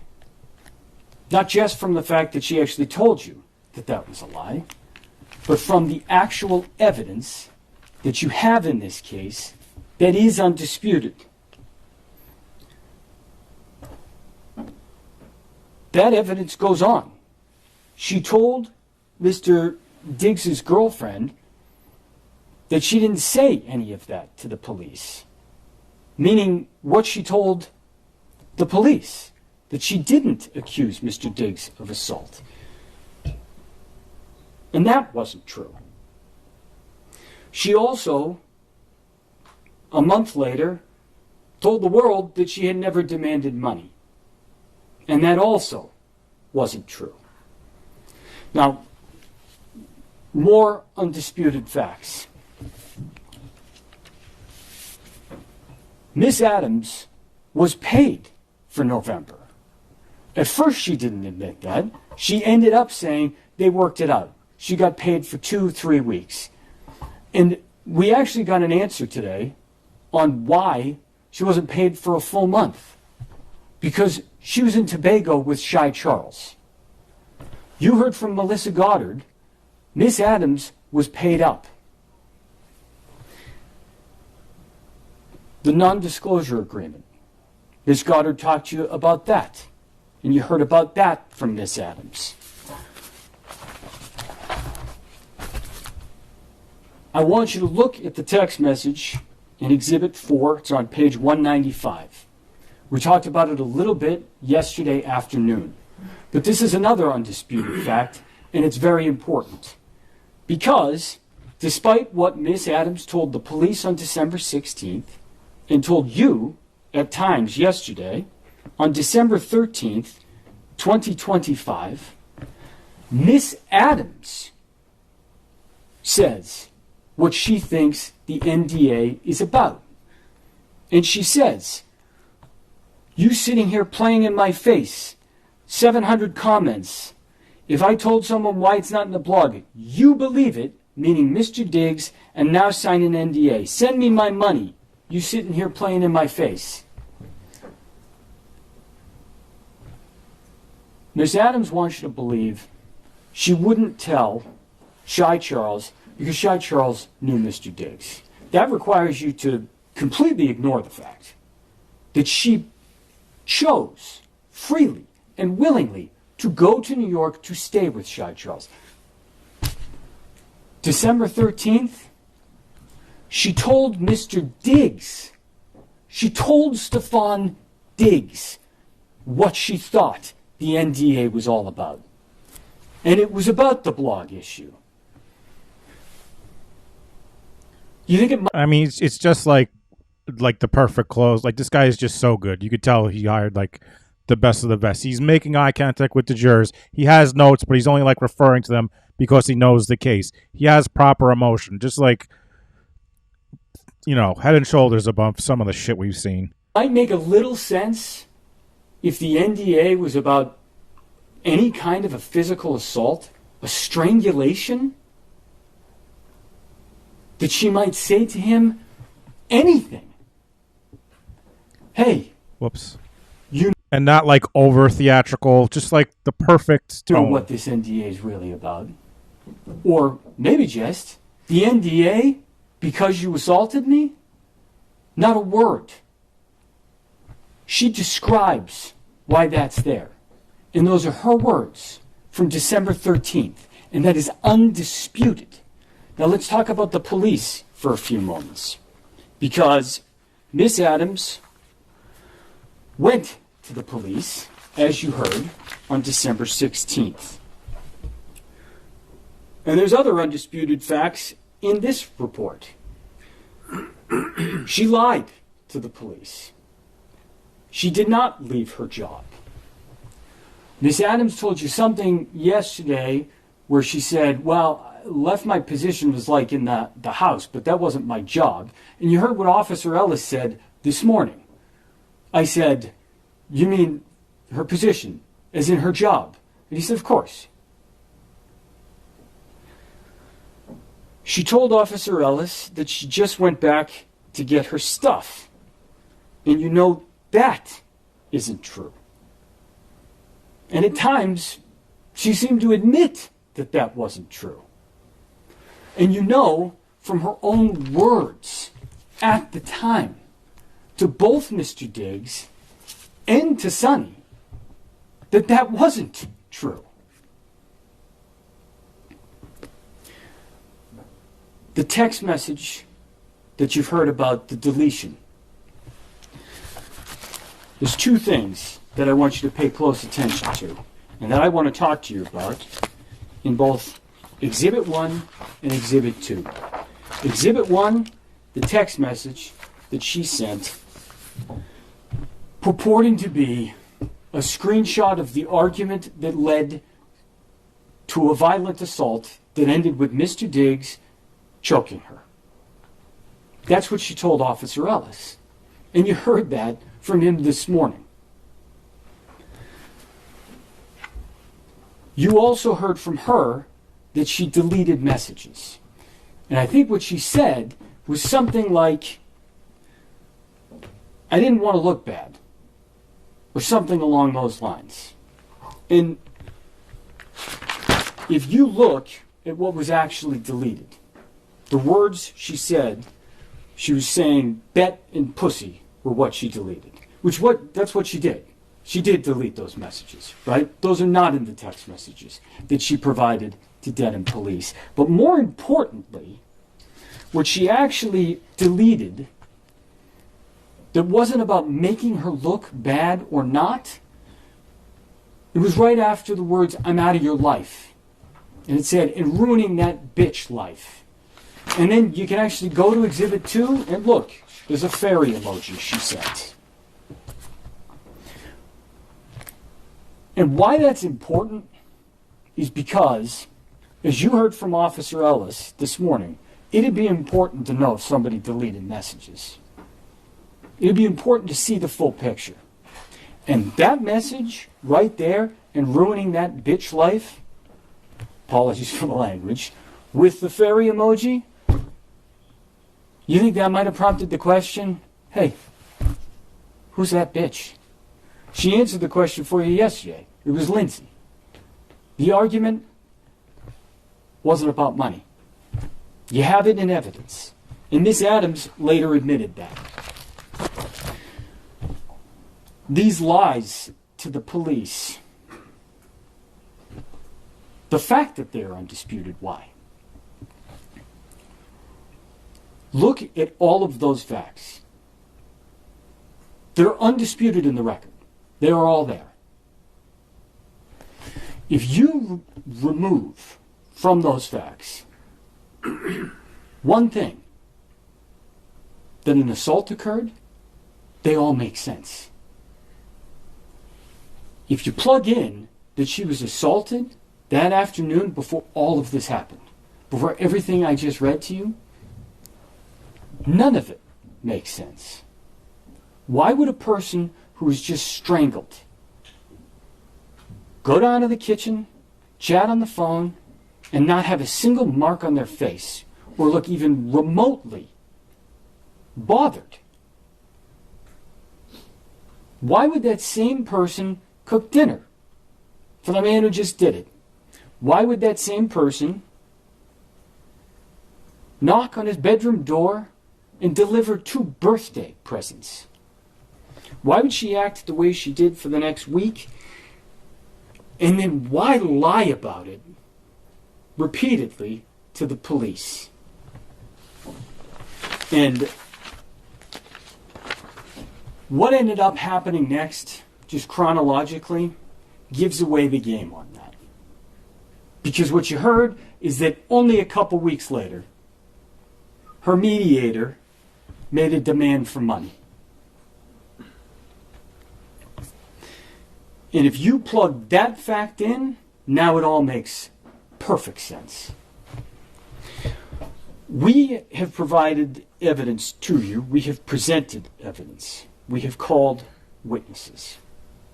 As I said, we're doing so in order to give you the fullest picture of December 2nd and of what happened or did not happen.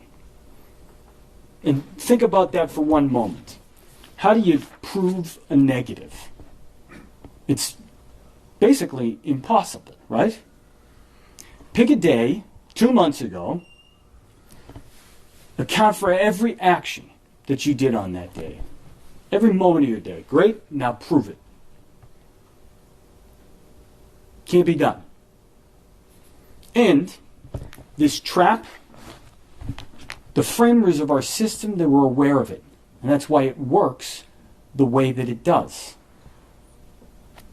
The burden is on the Commonwealth to prove their case. And their case, as you have seen, is the internally inconsistent testimony of one witness. And that is their entire case.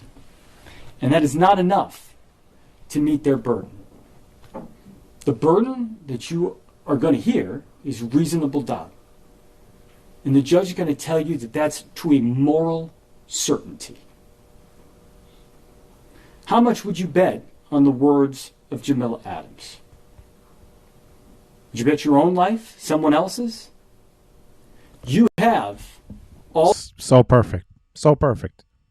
all of the tools in what I just laid out for you to make a credibility assessment. But it is not only that. Because the other thing the judge is going to tell you is you can actually take into account the way the witness answered questions, behaved, their demeanor, how they looked. Did they sound consistent? Did the things they say actually at least stay true internally in their own story? And one example I'll give you on that is this morning, when Ms. Adams was asked about another monetary demand. She didn't answer the question. She couldn't. She wouldn't. She gave you multiple excuses. She tried to say attorney-client privilege, and when there was no response to that, she said, I can't answer that correctly.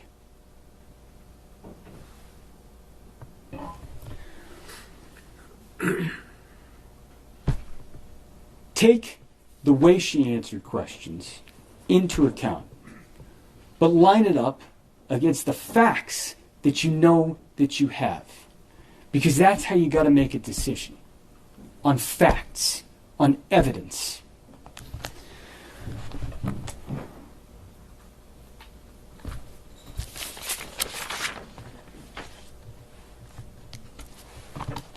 In terms of the evidence that the Commonwealth has actually presented to you, what they have presented to you are the claims of one person. Their second witness undermined their first. And there's a reason for that. There's a reason they had absolutely nothing to corroborate this allegation, which, one thing I will say about the assault and battery, She described Mr. Diggs slapping her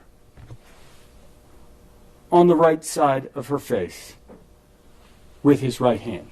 Doesn't make she sense. She actually demonstrated it for you. Thank you. But the problem is that's a physical impossibility. And the reason I would suggest to you that that demonstration didn't go quite well is because sometimes people miss their mark. Sometimes actors forget the script. Bars. Spitting bars, as the kids say. Sometimes actors forget their script. So fucking true. He had her nailed. He knew it. We all knew it. What you do not have before you is anything that you can base a firm decision on. Unless that decision is that the Commonwealth has not proved its case. The Commonwealth has an opportunity to speak to you after I do. And you heard the Commonwealth question some witnesses about working for Mr. Diggs. There's a number of people who were called as witnesses. We tried to be as quick as possible. It's not terribly exciting to hear a witness talk about how they heard and saw nothing. But for a moment, stop and think and ask yourself, if you were accused of having something happen at your house on some random day 3 weeks ago, who would be there with you? The people closest to you. It'd be your family, the people who are in your house all the time. And for Mr. Diggs, we talked about that. That's staff. That's Miss Salas. That's all the people that you heard from.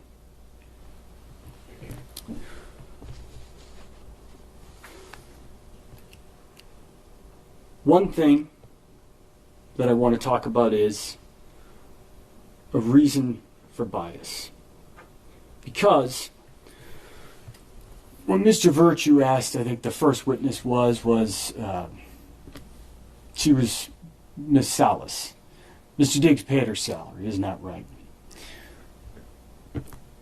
The one witness who has the most significant financial interest in this is Jamila Adams.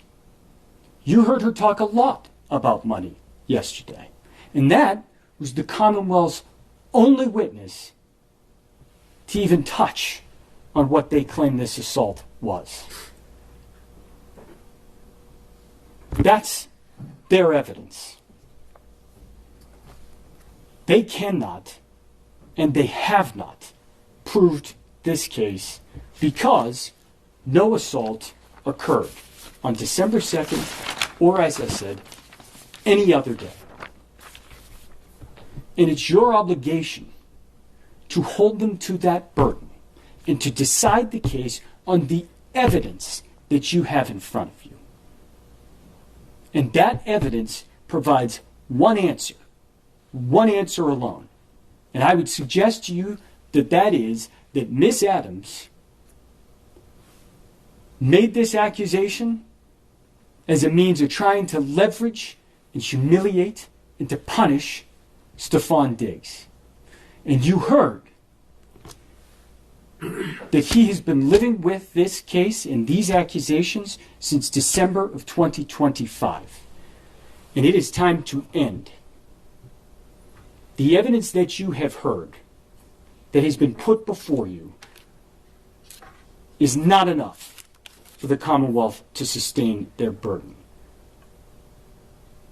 It is your obligation to return a true and a just verdict.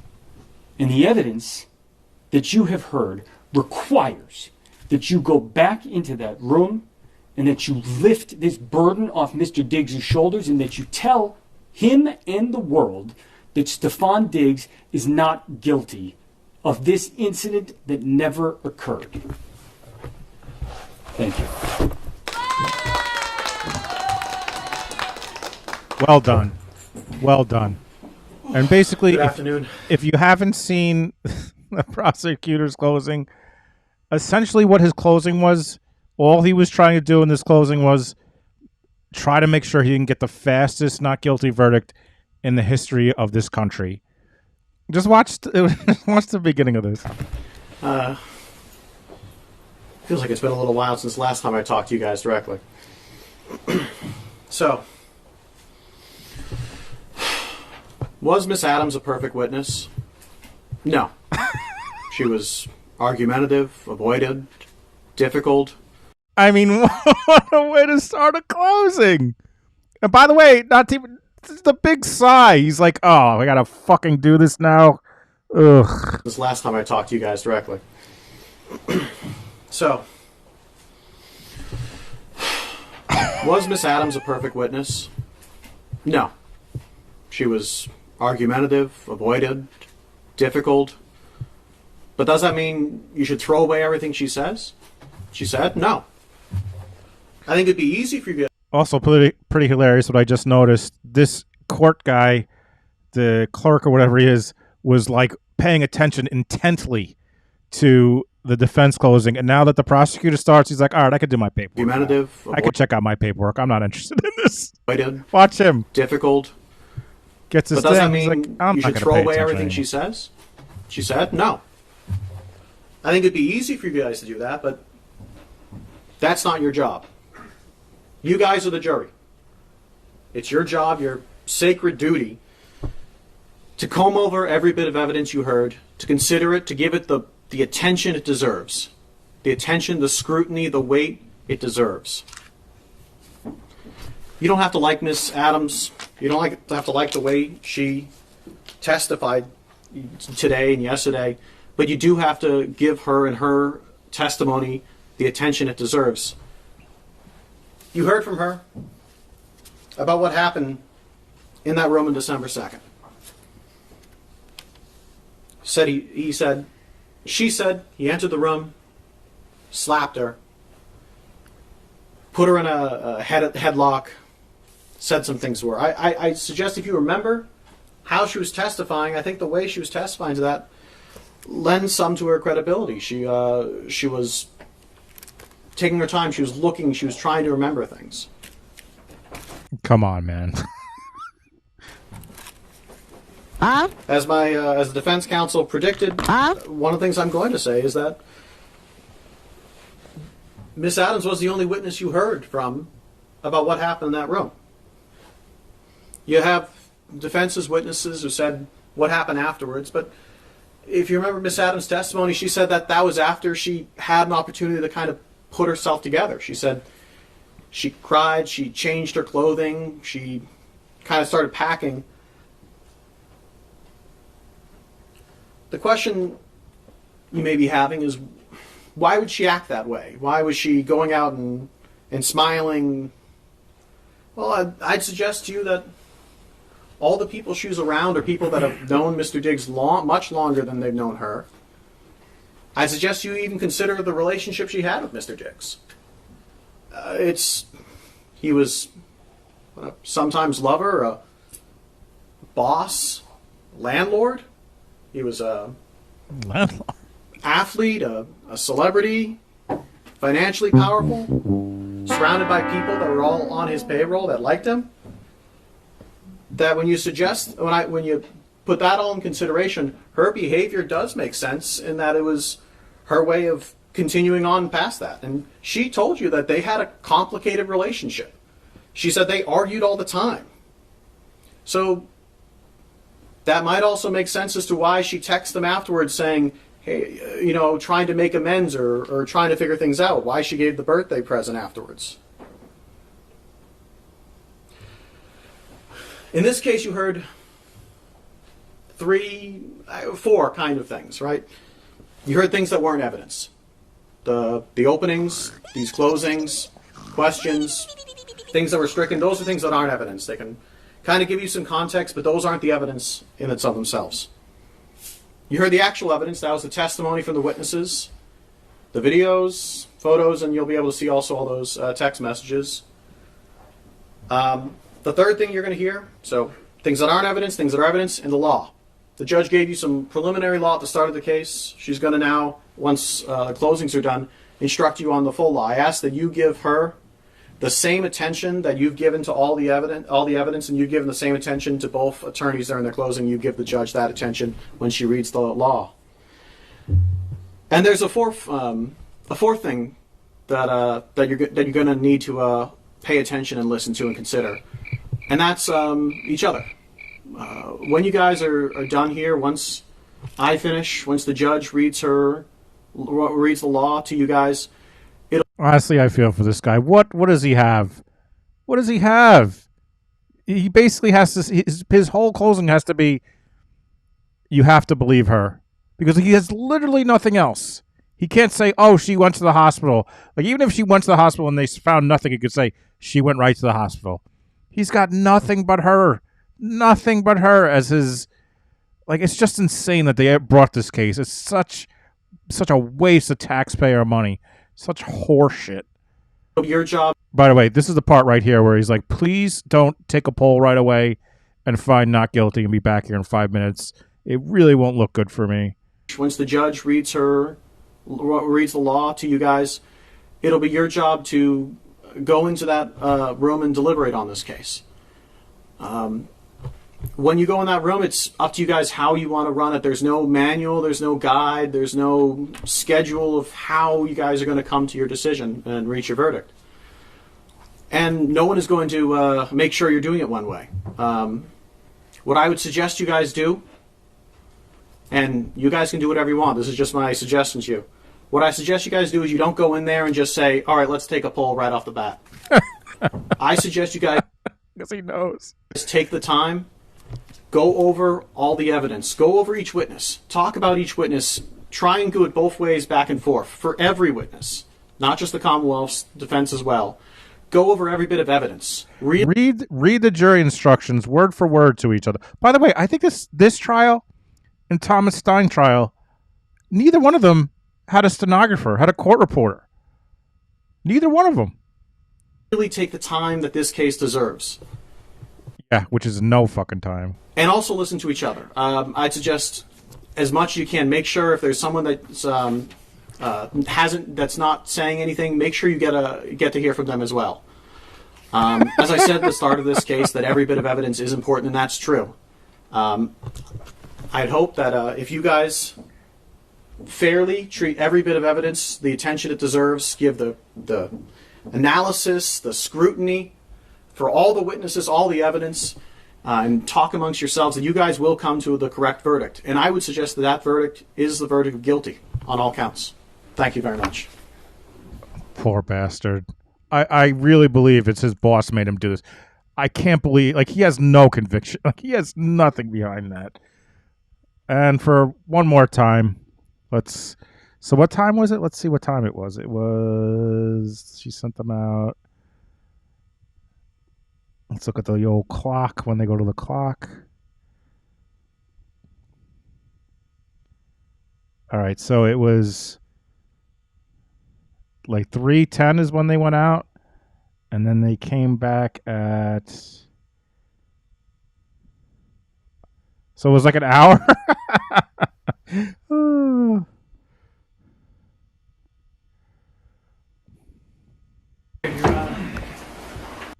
Like an hour. By the time they got to the jury, it was under an hour. All right, the jurors have a question. Oh, this is a question. That's right. There was a question first. My bad. I'm wrong. This was dumb. They are asking. I feel like this is just someone, and I got this on Twitter. Someone responded like, this was just to like pretend like they were actually doing it. Assault and battery. In the let me not. What? Basically, they are asking, what are the 3 criteria for assault and battery and the 3 for strangulation? So she reads off the things. Who cares? All right, so let's see. So actually, it was, what did I say, 3:10? So it was like an hour and 20 minutes, 4:30.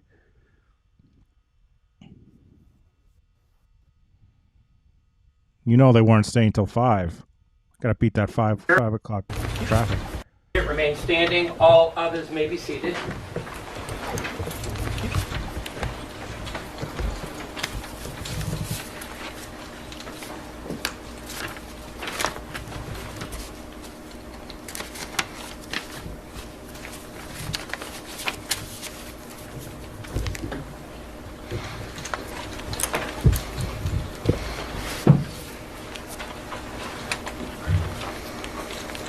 Madam Forelady, has your jury agreed upon a verdict? Yes. On count 1, strangulation or suffocation, what is your verdict? Guilty or not guilty? Not guilty. On count 2, the charge of assault and battery, what is your verdict? Guilty or not guilty? Not guilty.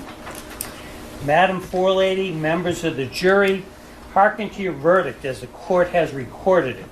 Upon your oath, you say that the defendant is not guilty of the count of strangulation or suffocation and not guilty of the count of assault and battery.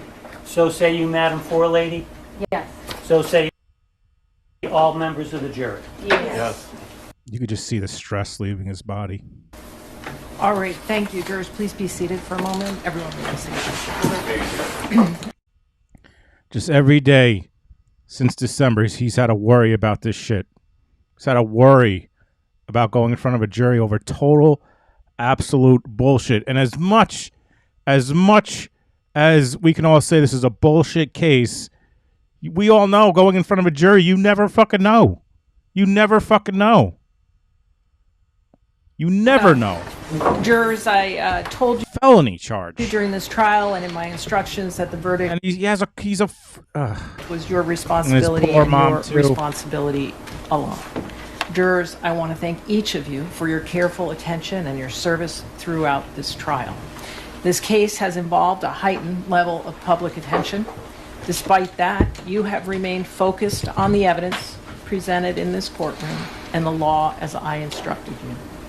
That is exactly what is required, and it is essential to the fair administration of justice.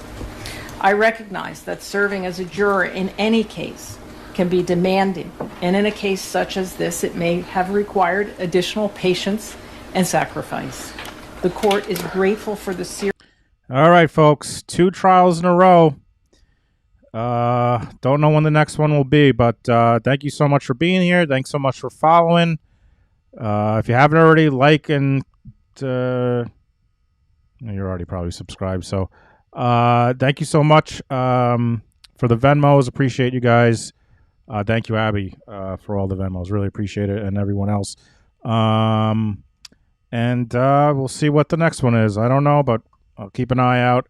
I have some FOIA requests in. I made a FOIA request for the clavicular. There's a case, if anyone knows who he is, I made a FOIA request for that. I have the pending Courtney Clenny one. Thank you, mods. I'm glad they came back. Super glad they came back with the right decision here. Have a good night, everybody. Oh, I'm sending you to Publicly Buzz Steve. He's live tonight at 8 p.m. Subscribe if you haven't already. And like the stream. Get it in the algo. Deuces. YOLO. Fuck you, Ted.